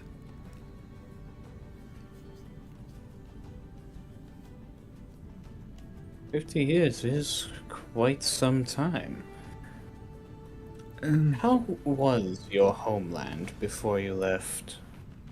And she says, oh, well, you know, it's a blink of an eye for us, 50 years, but I suppose back in my homeland, it was, well, the middle part of it, the central Elandria, still in this little war states between clans of elves. But Queen Valanthe and the rest of the people in the south, they seem to have garnered peace. Though Elandria is far from the lands of Leolandra, of course, with the battle against the orcs. That land is, well, the last I was there 50 years ago wasn't doing very well. She looks down. You can almost see like a sadness in her eyes, but then she looks back up and looks at the villagers. Oh my, but I should really get going and make sure that all the villagers are being taken care of. I would love to speak with you again. She looks over at you, her eyes just kind of staring at you. "Of course, madam. Do not let me keep you." And she smiles at you and nods and says, are you do you follow the great goddess Persephina? I do not follow Persephina. I do follow Ishamus, though it has been quite some time since I have prayed to her. Oh, well, our chapel is open to everyone of all religions. Well, maybe not all religions, of course. She kind of looks down and says, wait, don't, well, you know, Hexarium and such gods. Persephina probably wouldn't like that very much unless they're converting. And she kind of smiles and she kind of pulls her hair back as she's talking to you and says, but it was a pleasure meeting you. What was your name again? Erin Veldrak. Erin Veldrak. And she says, I look forward to speaking with you again, perhaps. Maybe we can meet at the Hearth Tavern. And she smiles and then walks off. She wants him. Disappears into the crowd of people. Is there anything else that Erin is going to be doing?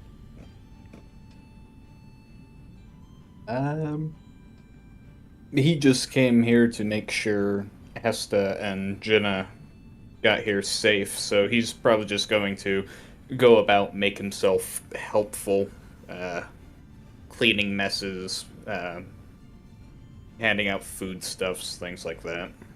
Prison up the ladies.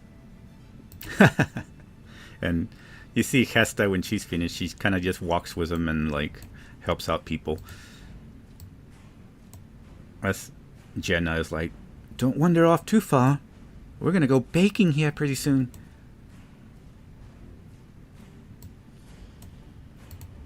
She just kind of walks around, starts helping people as well. Alrighty. Then with that said, we're gonna go ahead and jump over to Cassandra.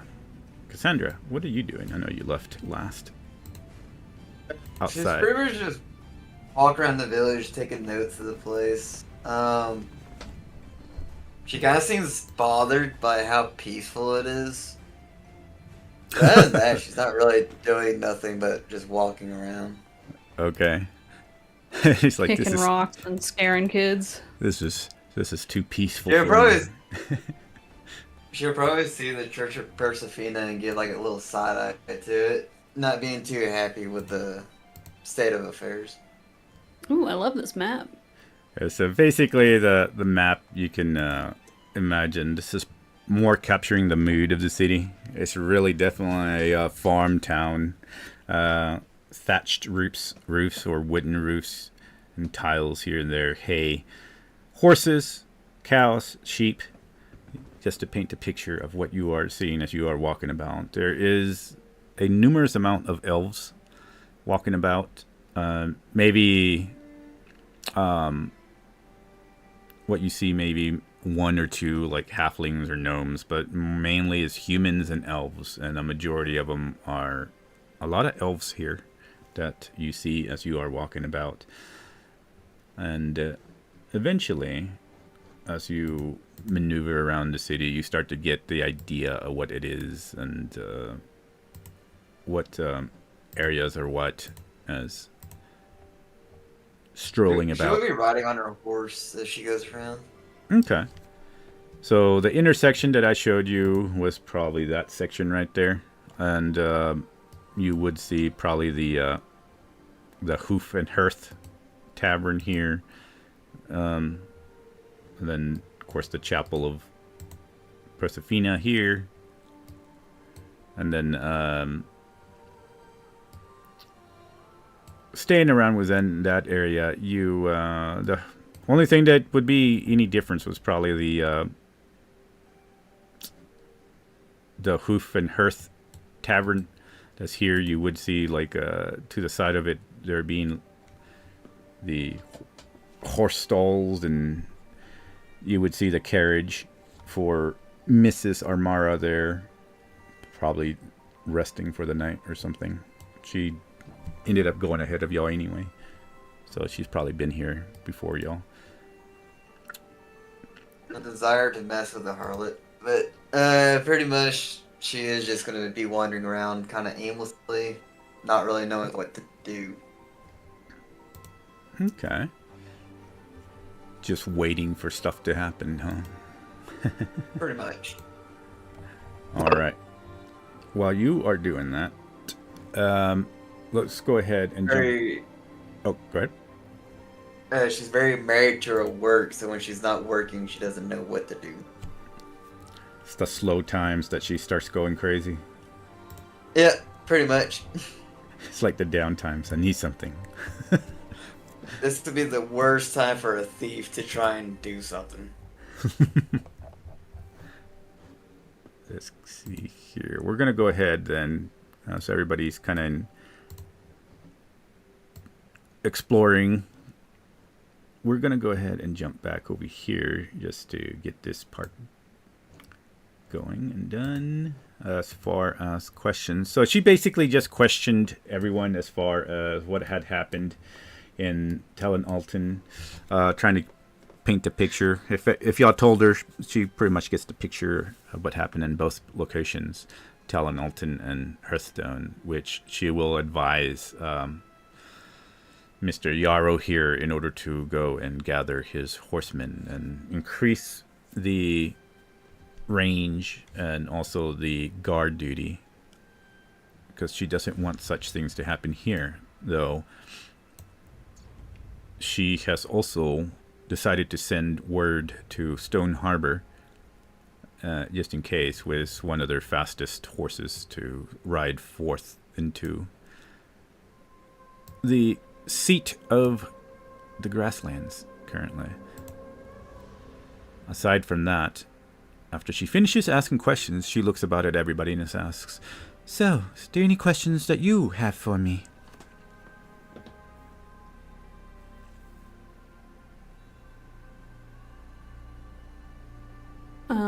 And this is after the general chatting of like random druid questions just for like her journal, right? Yeah. Yeah, just basically the information that she had as far as who Rarvis and all that stuff. That's particularly what she was asking. So, yeah, that's after that conversation. Okay. Well, I know Nobu doesn't.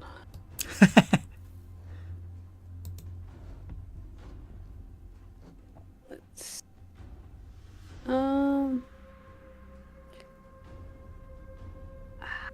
I guess Illith would, in kind of continuing, have you heard of anything similar happening around the world? I know you have a web of communication. We've spoken about it quite a bit at this point, but is this happening everywhere, or is this a disease just starting to spread? And she looks about, seeing that Yarrow is gone, and says, I'm afraid this is happening in different places around the world. Though we are far from the happenings of the greater cities, I do know that Polaria had fallen. They fought back, and the Devil King has been defeated. And of course, the spell engine was destroyed. Anam has not fallen, though. And I suspect that he has his clutches within this attack on Talon Alton. He has been awakening many of the evil entities, and then many of these creatures that lurked in the darkness have now crawled out, seeking to align with him. The great druids that I know from even the giant lands in North Ngoya, near the city of Brinsistria. She looks about at everybody. Her tone gets a little darker. There have been visions, and even common folk have come to me with these nightmares. Visions that, from all Druid Circle, has told me arise from the mountains of Persephina, deep in the center of North Ngoria. They say that the great beast has been awakened. And she looks about at everybody, her eyes kind of locking back with Illith. She says, because it's awakened, many people, including children, have had nightmares. A vision of 100-foot tall behemoth crushing the land, destroying forests. And I believe that Anam is trying to recreate what he did in the first destruction of Solare. In the ancient Solare, he used this in order to destroy all life, dealing with plants. I think he is going after the Elder Tree. And if the Elder Tree should fall, if this great behemoth attacks and sinks his teeth, spreading the rot and darkness, Elder Tree, its roots run through all of the world. Every single plant is connected to it. All plant life will be destroyed.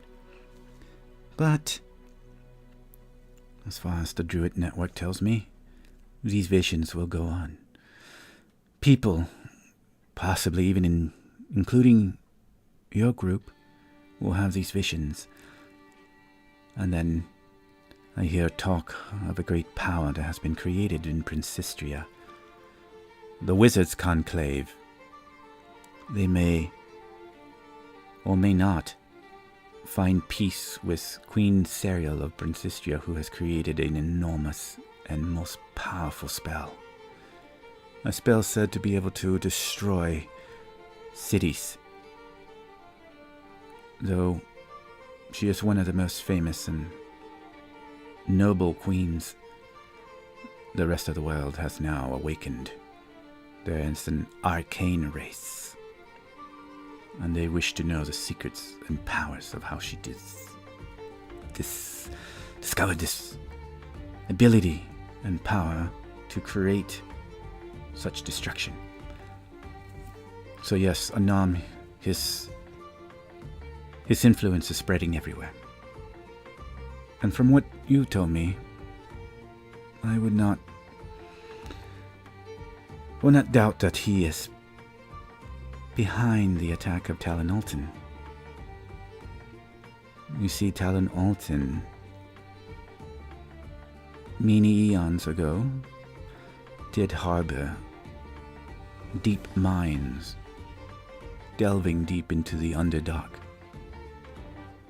Within these mines, there are certain precious metals or materials. And there used to be a site in the Underdark that was used in order to, well, they needed an enormous amount of living hosts who were eventually killed. And once they were killed, they were risen to be undead.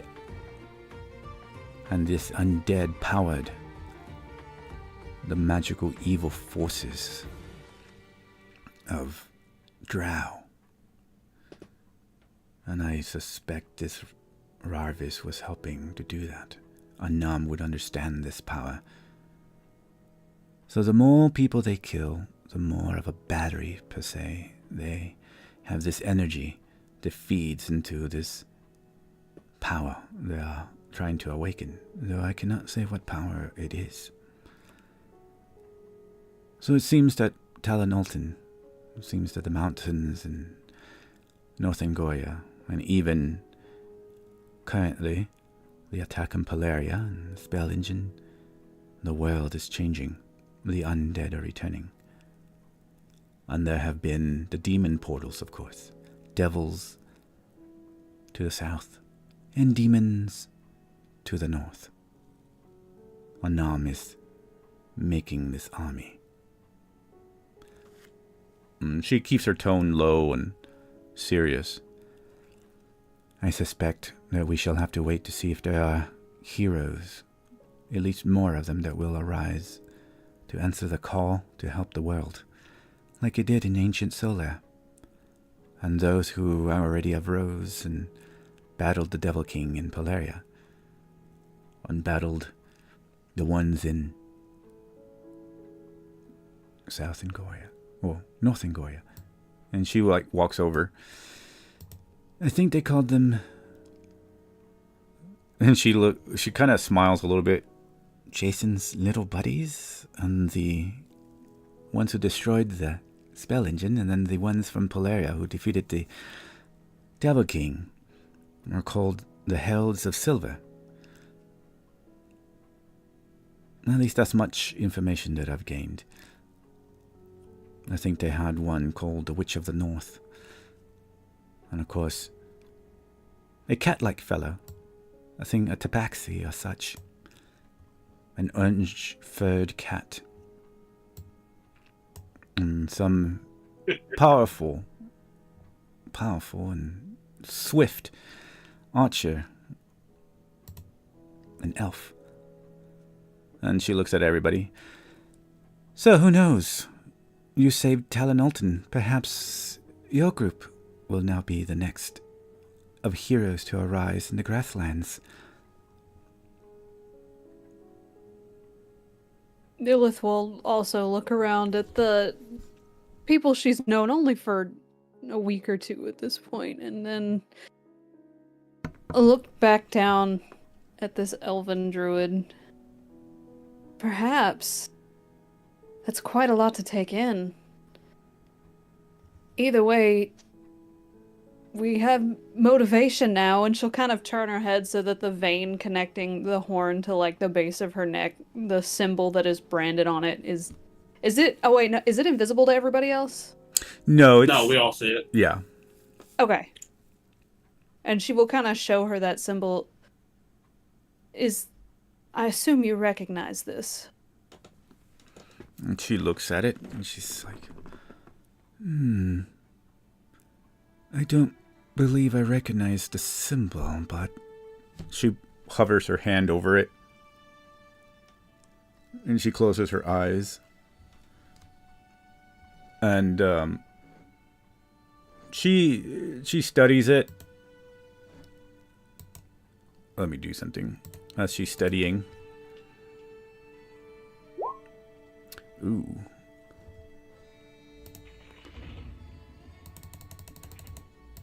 As she studies, you feel a blast just emerge out of it, throwing her to the wall.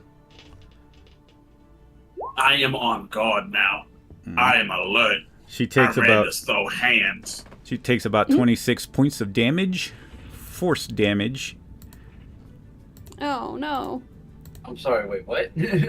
Yeah, so she gets thrown all the way over here as she like tries to just like hover her hand. She closes her eyes trying to figure it out, and she gets thrown all the way over here, slams against this kind of furniture here. What the heck is that? I forgot what that was. But anyway, she slams into it and falls to the ground on her hands and knees, and she just kind of grunts really loudly and puts a hand to her back and just like wavers a little bit. Tries to put one knee up. And she's like, oh. I'm so sorry. We'll come over to try and help her up. Oh my god, it'll take no violence. That's that It wasn't Nobu in me, you, I girl. swear. That Nobu in you. No, I'm kidding. She takes your hand and she like gets back up and she's like, oh. And she like holds her head. Oh, sorry. I think whatever it was, when I delved into it, it has a protective mechanism to it. Whatever it is, whoever created that is very powerful. She looks about and she like stands up, and you see these hands just glow, and her hands weaves this green energy that kind of almost turns like a greenish white and eventually envelops her, and then she's able to stand correctly. Oh, that was rather painful. And says, that mark, I've never seen its type. Well, not the type, but I know what it does. It's some sort of linking spell. I've only ever felt its type maybe from...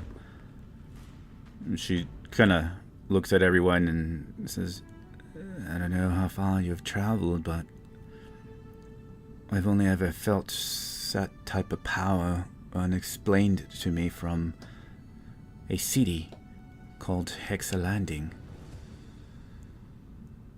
It is power of both necromancy and a unique recipe created by Queen Calidora.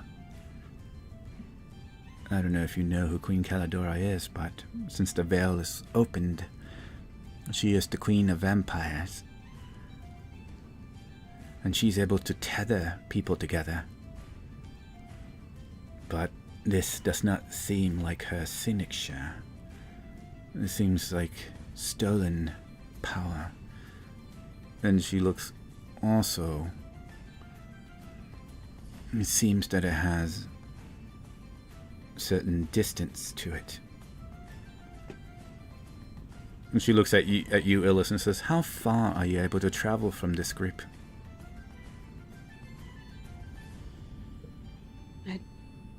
I don't know. I guess Cassandra would find out if she's walking away around town. It's like somebody pulled your hair. You just backwards. Yeah, Cassandra hasn't felt, or Aaron hasn't felt anything as of yet. And y'all don't feel anything as of yet. And she's like, it might have a bit of a distance. I suspect whoever has branded you with this would want you to be alone, should they decide to attack. And she thinks about it. She says, maybe a mile, maybe 2 miles before you feel the effects of it pulling you back. So, I suppose we are a real traveling party now. And she kind of like gives an awkward laugh and looks back at everybody, and then it quickly dies. Well, at least we'll have to solve it together. Charles looks at his body. He's like looking all around, like, I didn't get it, right? Right? I wasn't there. I don't want to be stuck with these people, please. You see her just kind of look around, and she's like, I don't believe I sense anything from you. Say, oh, well, that's a relief. I have to stay with my family. And he kind of looks over at Naboo. I'm sure that they don't want extra mouths to feed, of course.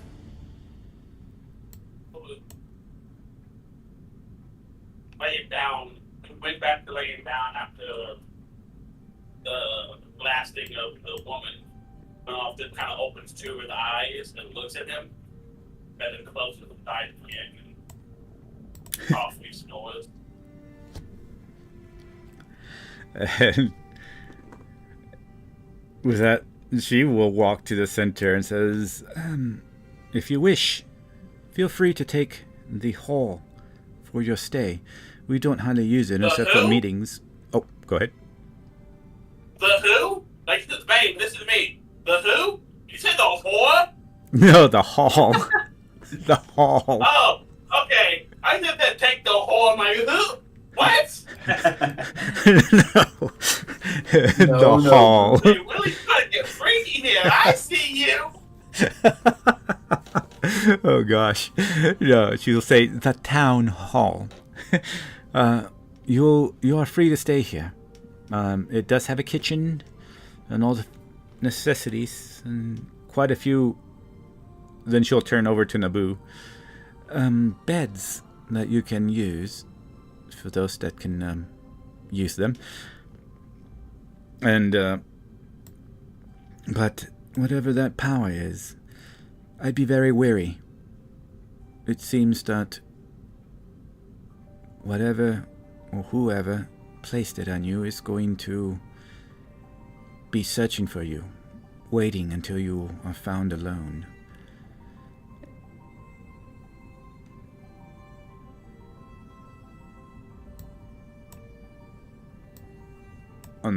With that, she says, I will have some volunteers bring some food for you.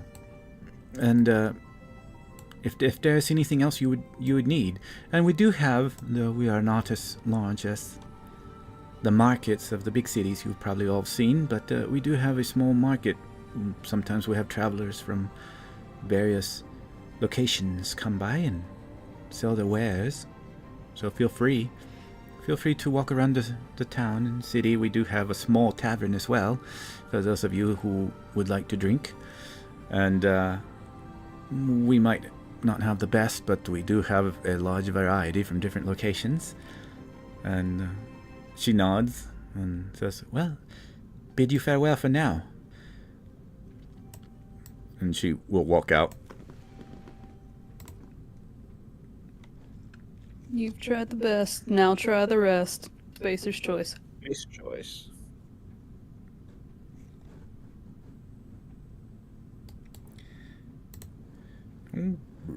What time of day is it? Sorry, what time of day is it? Oh, right now it's currently around, y'all arrived around 2, so, yeah, let's say about an hour or two have passed, so let's say about 4 in the evening. Oh, okay.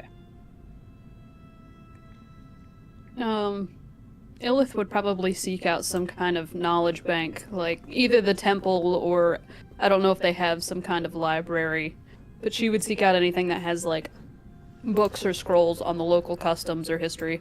Okay. Switch to this one so I kind of know placement of people. It's been like an hour. I think Cassandra's gonna be at the temple as well. Okay. You're talking to going to like the Chapel of Persefina? Yeah. Okay. Let's see what's about. The one she was side-eyeing earlier. Yeah. Give it the old side eye. She I has hate that nothing else. place, but I'm gonna check it out. I'm gonna go check it out. Smells delicious. Deliciousness. There we go. We'll put her there. And we'll put Mr. Aaron there too. Just so I know. Keep tabs on people. She has fuck all to do, so might as well. That giant woman is heading towards the chapel. Ready the defenses. Josefina comes down. What is this? I try not to say any heresy.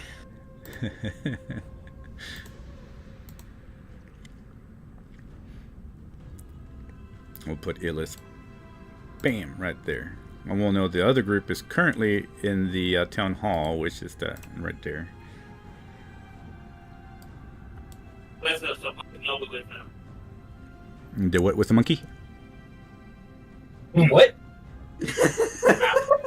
Yoku goes with Ellis. Oh. I don't know why your sound went low all of a sudden. Stop being so far away. So I was trying to fix something in the other room. Ah, okay.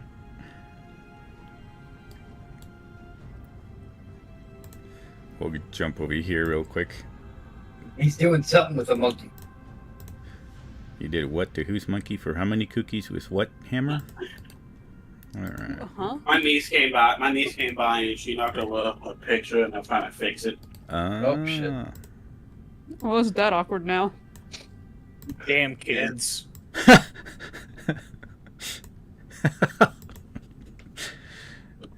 Alright. So you, Cassandra and Aaron are in the temple. You see the image of Persefina, of course, at the very front. But other than that, it's just people on corners, the villagers talking. They seem a lot less stressed here. Seem happier. You see Aaron, of course, with Hesta, Jenna bothering an elf female about bakery or some such. And Gregory would also be in here, walking about, probably sitting down and having conversations with people. Anything in particular that Cassandra is doing? She wants to pass on information to her order, so she'll go over to the altar and like kind of pray to tell the god to be like, hey, pass this information on to the headmaster. And then she'll just lore dump it to their prayer and then hope that the guy actually listens. Besides that, she'd probably just hang around, check out the villagers, make sure none of them seems like infected or anything. Kind of just wanting something to keep her mind. You see this female, she just kind of walks up to you and says, "Oh, hello there." Hello. I'm guessing you're the priestess of this temple. Yes, yes. I'm pleased to meet you. I am Dara. Neat. I'm Cassandra Pyre. I'm part of the Order of the Burning Chain. I'm guessing you haven't heard of them like everyone else. The Order of the Can't tell if that's a Burning good thing or Chain. not. I don't believe I have. Are they quite large organization? I would say both yes and no. We've gone under a schism ever since. Well, long story short, we adopted the god.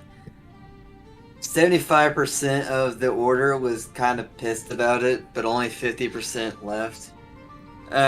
Me being part of the 25%. We don't particularly like your gods because we have a lot of issues with them, but we're willing to look past some sins to try and make a better future for ourselves. Um, Oh, I see. I mostly just came by here to tell some information to the Order. Oh, what information would you like to tell the Order? I already sent the prayer. I doubt you could help, unless you know the sending spell. I'm quite adept to certain spells. I could probably send a message. Cassandra will do the lord up of. There's devil influence. There's a woman with abyssal presence who's way too powerful for kills, sadly. She would ask the headmaster to get in contact with the Sulfurics to try and do research on a very powerful devil called Raphael. She does say most of this in Infernal, so the elf, unless she knows Infernal, doesn't have any idea what she's saying. She just wants her to repeat what she's saying, if that makes sense. Yeah, she's gonna try her best to get the words in within the sending, and she sends the message, Alright, cool. and she's like, completely like just standing there blinking at you. That is, I don't understand anything. But was that some sort of lower speech? The lower planes, yes, it's Infernal. We've Oh my. communicated it often to keep information out of other people's mouths. Oh. The premise is that if someone gets a hold of our letters, then we're going to be screwed anyways. So we'd rather make it hard as possible than make it simply too easy to eavesdrop on. Yes, of course. Very interesting order or organization. Why exactly do you not get along with our gods? Well, do you know the origin story of hell? I've heard of the Nine Hells and lore, but I suspect I have some inkling of it. I mean, Do you know Asmodeus the Deceiver? Oh yes, of course. He's one of the main people that Persephone wishes to save people from. Last I recall, he's the actual headmaster of hell. And, Oh yes. well, of thanks to your goddess, people go to hell because of her, in a sense. Because of Persephone. Yes. He's called a deceiver because he quite literally deceived the gods in order to have ownership of souls, in a sense. Oh. Basically, whoever doesn't obey your goddess or follows a good life goes to hell. The issue is that when you go to hell, you get tormented and turned into a Lamia, then you get turned into a devil, and then you just come back a bigger asshole. So, Raphael is basically a product of your god, and our order views it as we had to clean up the god's shit stain that they made by accident. Very polite of you. And she looks very confused and that's an interesting way to see things, I suppose, but strange. If it's any conception, the benefit of hell is that it keeps the demons at bay when it's supposed to work, but it doesn't always work, clearly. But pretty much 75% of the order views the gods as at fault for all the bad stuff that happens in the world. Because they are such great power and yet can be very stupid sometimes. Oh. I see. Well, the power of free will. And she looks over at Aaron approaching. And she walks over a little bit. Hello. I think she's with you? Yes, I apologize for anything she may have said or done. Cassandra, please do not bully Miss Dara. I'm not bullying anyone. I'm just saying how it is. Yes, she's just interesting philosophy or beliefs, I suppose, from her order. I can see how that could be construed as things happening with gods that, lots of discussion. I will. Well, if you have a better way of putting it, I wouldn't mind hearing it. No, I think we all have our own philosophies and beliefs in our world, and that's how we continue on. I suspect if the gods... well, who knows what gods do, but I wouldn't know what to say as far as just that I'm a follower of Persephina. I've never had such feelings of bad intentions from her. They seem that they do So that. why do you follow her? Because she's the goddess of love. She tries to give everybody chances, and of course she lets everybody walk their own path. But she also tries to help people from going from from falling into the nine hells or becoming this Lemires, as you said. She's not trying to send them. You know what would have been a better way of doing it? I don't know. The whole point of the Lemire process is to fuel hell. She gave Asmodeus the ability to fuel his armies and screw us over. Devil deals are permitted by the gods because of the contract. Devil influences is permitted by the gods because of the contract. No matter what, whether you die from a devil, which can send you to hell even if you are a good person, or if you follow a devil and you just become a devil yourself, it's an infinite cycle of evil that got made because someone didn't read the fine print. Well, I don't know what to say in the domain of gods, but I suppose that we all have our own philosophies, as I said. I couldn't really talk for them. I suspect if you ever want to speak with gods, you can do your prayers, but yes, that's a little too deep for my thoughts, I suppose. But if you excuse me, I have people to attend to. Hopefully your message got through, and I was happy to have helped. Appreciate it. And she just walks over completely completely just off. What in the world? And she just walks over to her and interesting conversation with that one. I'm sure that you had some talks with her. Very few. I try to avoid members of her order.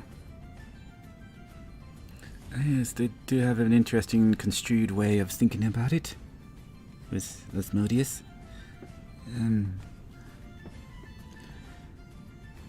I know of law and the ideas of what he is. Of course, the contract that he tricked the gods with. What, I think evil and laws and such have always existed. Most of the time, one gets over the other, and life still persists.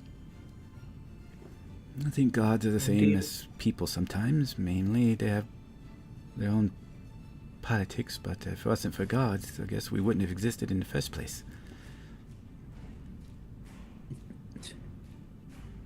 I wouldn't know anything about that. I'm not very studied in religious beliefs or practices. And she like cheers up on that, and she looks over and she looks at you and she says, "Oh, would you like to learn?" I know enough to pray to Ishamus, though. If you would if you would feel free to teach, I would love to learn. Oh yes, yes. I'm always willing to teach those that are willing to learn. Though, wouldn't be able to teach if you had that idea of belief that your friend has. Seems that she's already very much entrenched into the idea of blaming gods. But gods are not all that bad.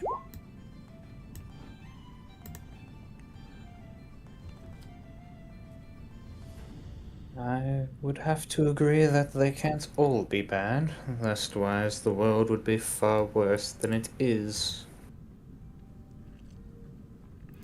And she looks and smiles a little bit and says, "Whenever you have time, I should be free in the evenings, usually, once we are finished helping the villagers here. Maybe we can converse over religion. I can answer your questions." That would be lovely. And she like nods and smiles and kind of moves in a chipper way as she like walks over. Says, "Excellent then, and perhaps this evening we can talk." As she looks over her shoulder and walks over to try to help Jenna again.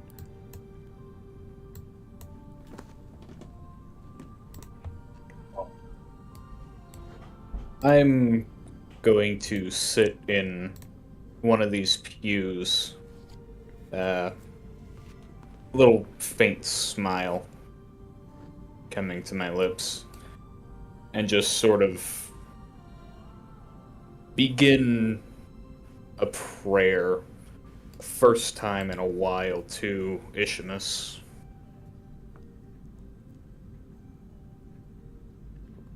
All right. Cassandra's just waiting on a message back from the order.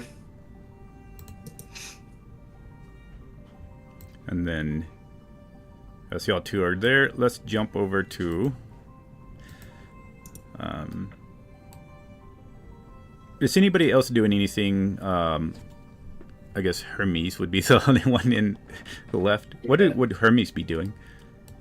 I've been, well, other than watching the elf get thrown across the room, I've been sitting on the couch, kind of keeping an eye on her and listening to the conversation.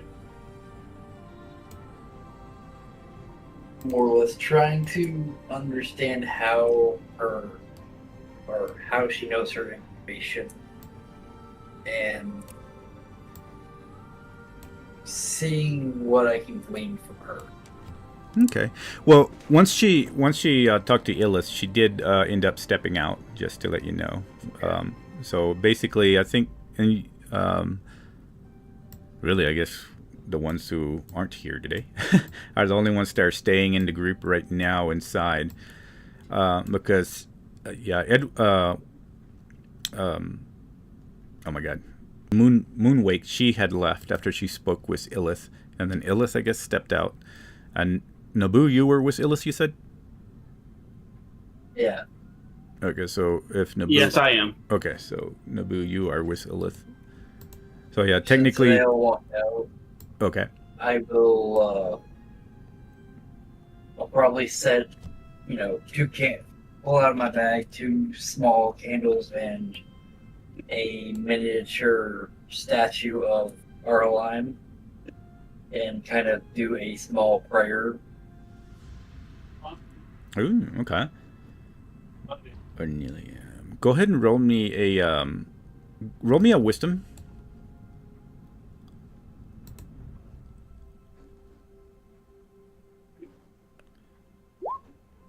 $16. 16. Let me see something here.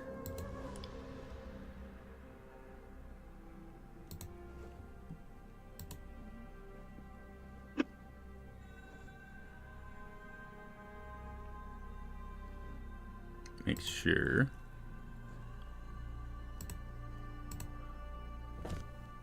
So he is going to...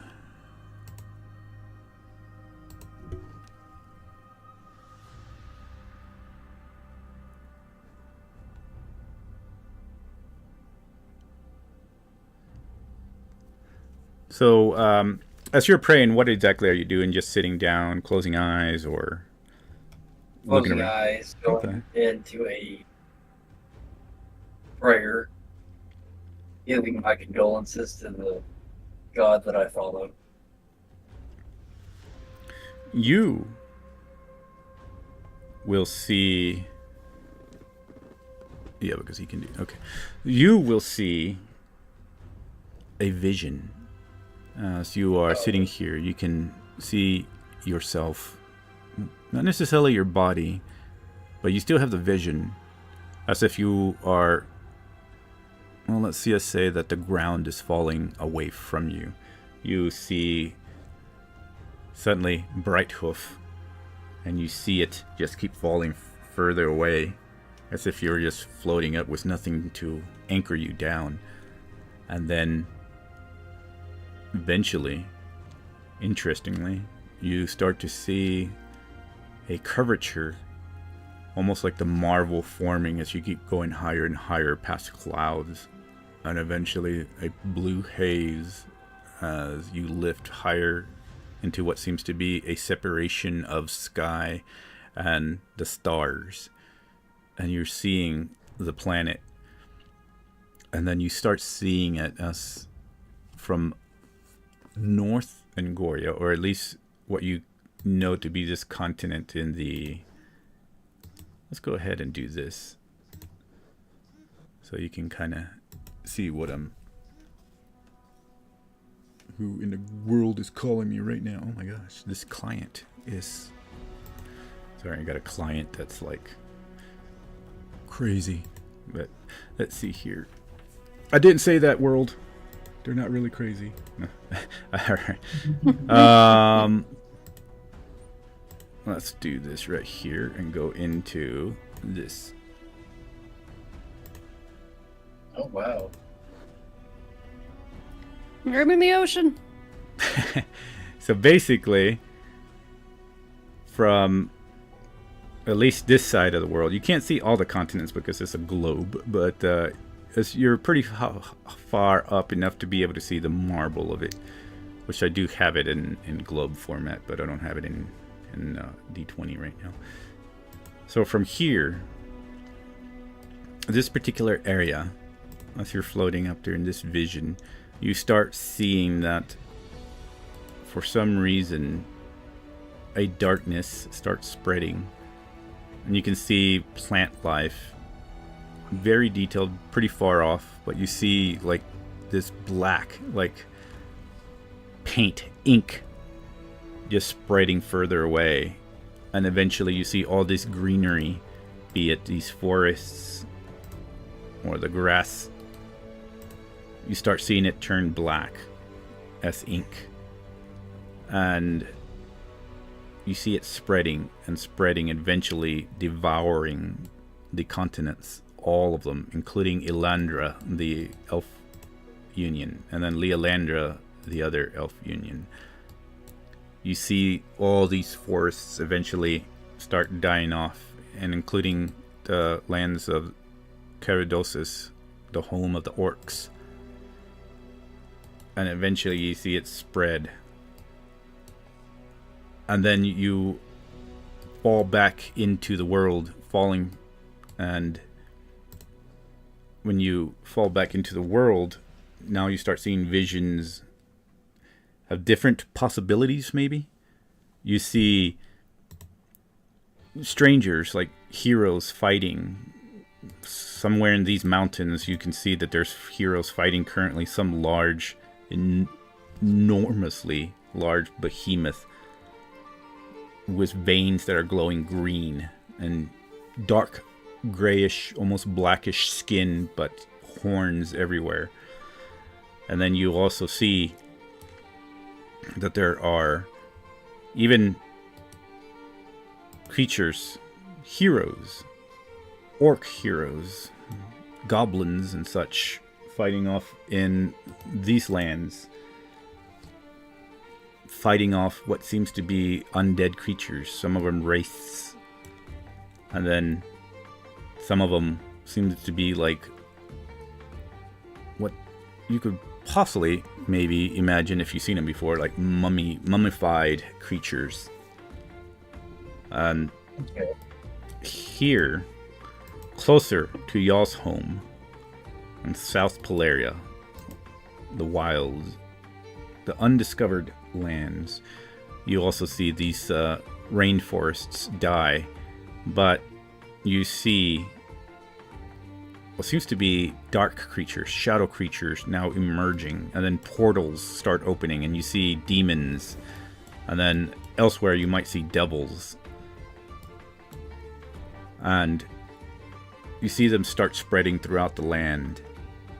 But then in each one that is happening, you see different possibilities, different types of heroes rising to the occasion, but just barely winning the battle.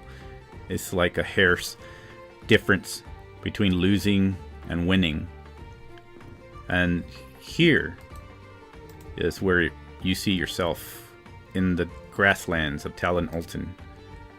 You can see that there is a future where you seem to be going into some sort of portal, possibly standing against what seems to be these demons, possibly undead, different variations of things happening. And once that happens, you jump back into your body, and you are now there in front of this, I guess, area that you created for praying. After the vision kind of drops me back into myself, I'm probably gonna head first tumble off the sofa or couch, hitting the table on my way down, kind of being thrown off balance because I'm not used to this out-of-body experience.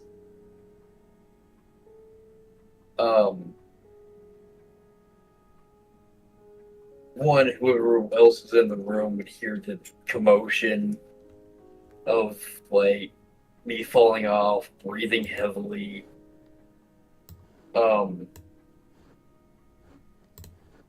My mind's going a million miles an hour, questioning things.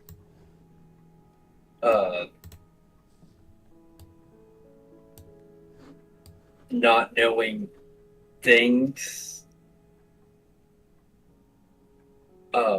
I would probably be sending using the little pterodactyl thing that Elith had, sent with me. I don't know if she ever took it back or not. I forgot I sent that with you, so yes, it's still with you. I was like, how the hell are you talking to me? Oh, yeah. I would send you a message of help. Nope. Time to go running. Do we want to? Do we trust him? Yeah, he is a carnivore. That is true. You would hear Illith's response of, "Is there an attack? What's wrong?" As she just straight turns around the direction she's walking and starts heading back briskly. I'm so confused. I send a message back saying I had a vision from the god, and you can hear my thoughts are rampant and chaotic. These thoughts sound like mine. Her pace will slow down though when she understands that it was a vision, but she will still head back that way. We're on our way. I think you had a bad dream, Nobu. And Illith, roll me a wisdom. Just a straight wisdom? Yeah. Bad dream, not. Oh, wisdom is not the strong suit. Okay. Oh. I could make that a 13. It's up to you. Sure, we've long rested. We're about to long rest again. Why not? Okay. So, as you hear this and turn around and stop, you suddenly you stop and freeze because the whole entire environment around you just changes. Oh, Lord. Oh, you shouldn't have ate That's that, a Brad. trip. And you also now see visions. These visions are a bit different, though. You see them as you are now standing in some dark area, possibly maybe a cave. You can't really tell, but looking above you, you do see what seems to be like stars. And from the ground, you can see these cracks appearing in this darkness, but just enough light to know. But when the cracks appear anyway, you see this purplish dark light emanate from them. And as this is happening, you start seeing large claws rip from these cracks of the ground. And from them you start seeing these reddish skinned creatures appearing. Someone with large curved horns, flames just engulfing their bodies, large wings, tails. And suddenly you are in a village. Not quite sure what village this is, but you see these creatures descending upon the villagers. Children screaming. In fact, you're like standing and you see like a girl almost the same as Hesta running away from a creature, and all of a sudden she is engulfed in flames and turned to ash right in front of you. And Jesus. you see these creatures just roaring, and you see an army of them descend upon this village and completely wipe it out. Fire everywhere, people screaming, some of them getting dragged into the broken ground beneath and disappearing as they like scream and shout, their hands clawing for somebody to help them. But then the ground swallows them and shuts. And then you see a large creature almost in the sky now with reddish eyes. It's a skull looking down. And it seems to almost look at you. And you hear the words, "I see you now." And it starts just vanishing. And somehow now you're floating, and it seems to be changing this environment. And suddenly you're within silver walls. It seems that there is just an immense amount of books everywhere suddenly. It went from that to a library of infinite books. As you look up, it just seems to go dark because your vision can't look any further up, but just nothing but books. Shelves of books in these silver-lined shelves. And as you keep looking up, you start hearing a voice, and it says, "Only those who seek without presumption may touch the spine of truth." And you hear like a whisper all around you. And then you are now standing in front of what seems to be a very bright, glowing female. Her silver hair is draped over her, but she's not wearing anything else. And she looks at you and says, "You are not here to follow. You are here to think." And then she vanishes, and now you're standing in front of Naboo. And Naboo, for what this is happening, for a while, like, Illis just turned into a statue. Not moving at all whatsoever. She just was perfectly still. Her eyes were looking at nothing. And, I got you. I got you. No, Mike. Elith. Illith, what's going on? You know, it's funny. I was Why gonna don't you say there's move it? like spikes of panic stabbing you in the brain as she's like psychically sending you her panic during this vision, but that works too. What's going on? Alright, you stop Bueller. moving. Illith, and then as soon as you start coming to, you just get a smack on the face. Illith, Oh, Unless you wake up Damn. to you getting slapped in the face by Numbu.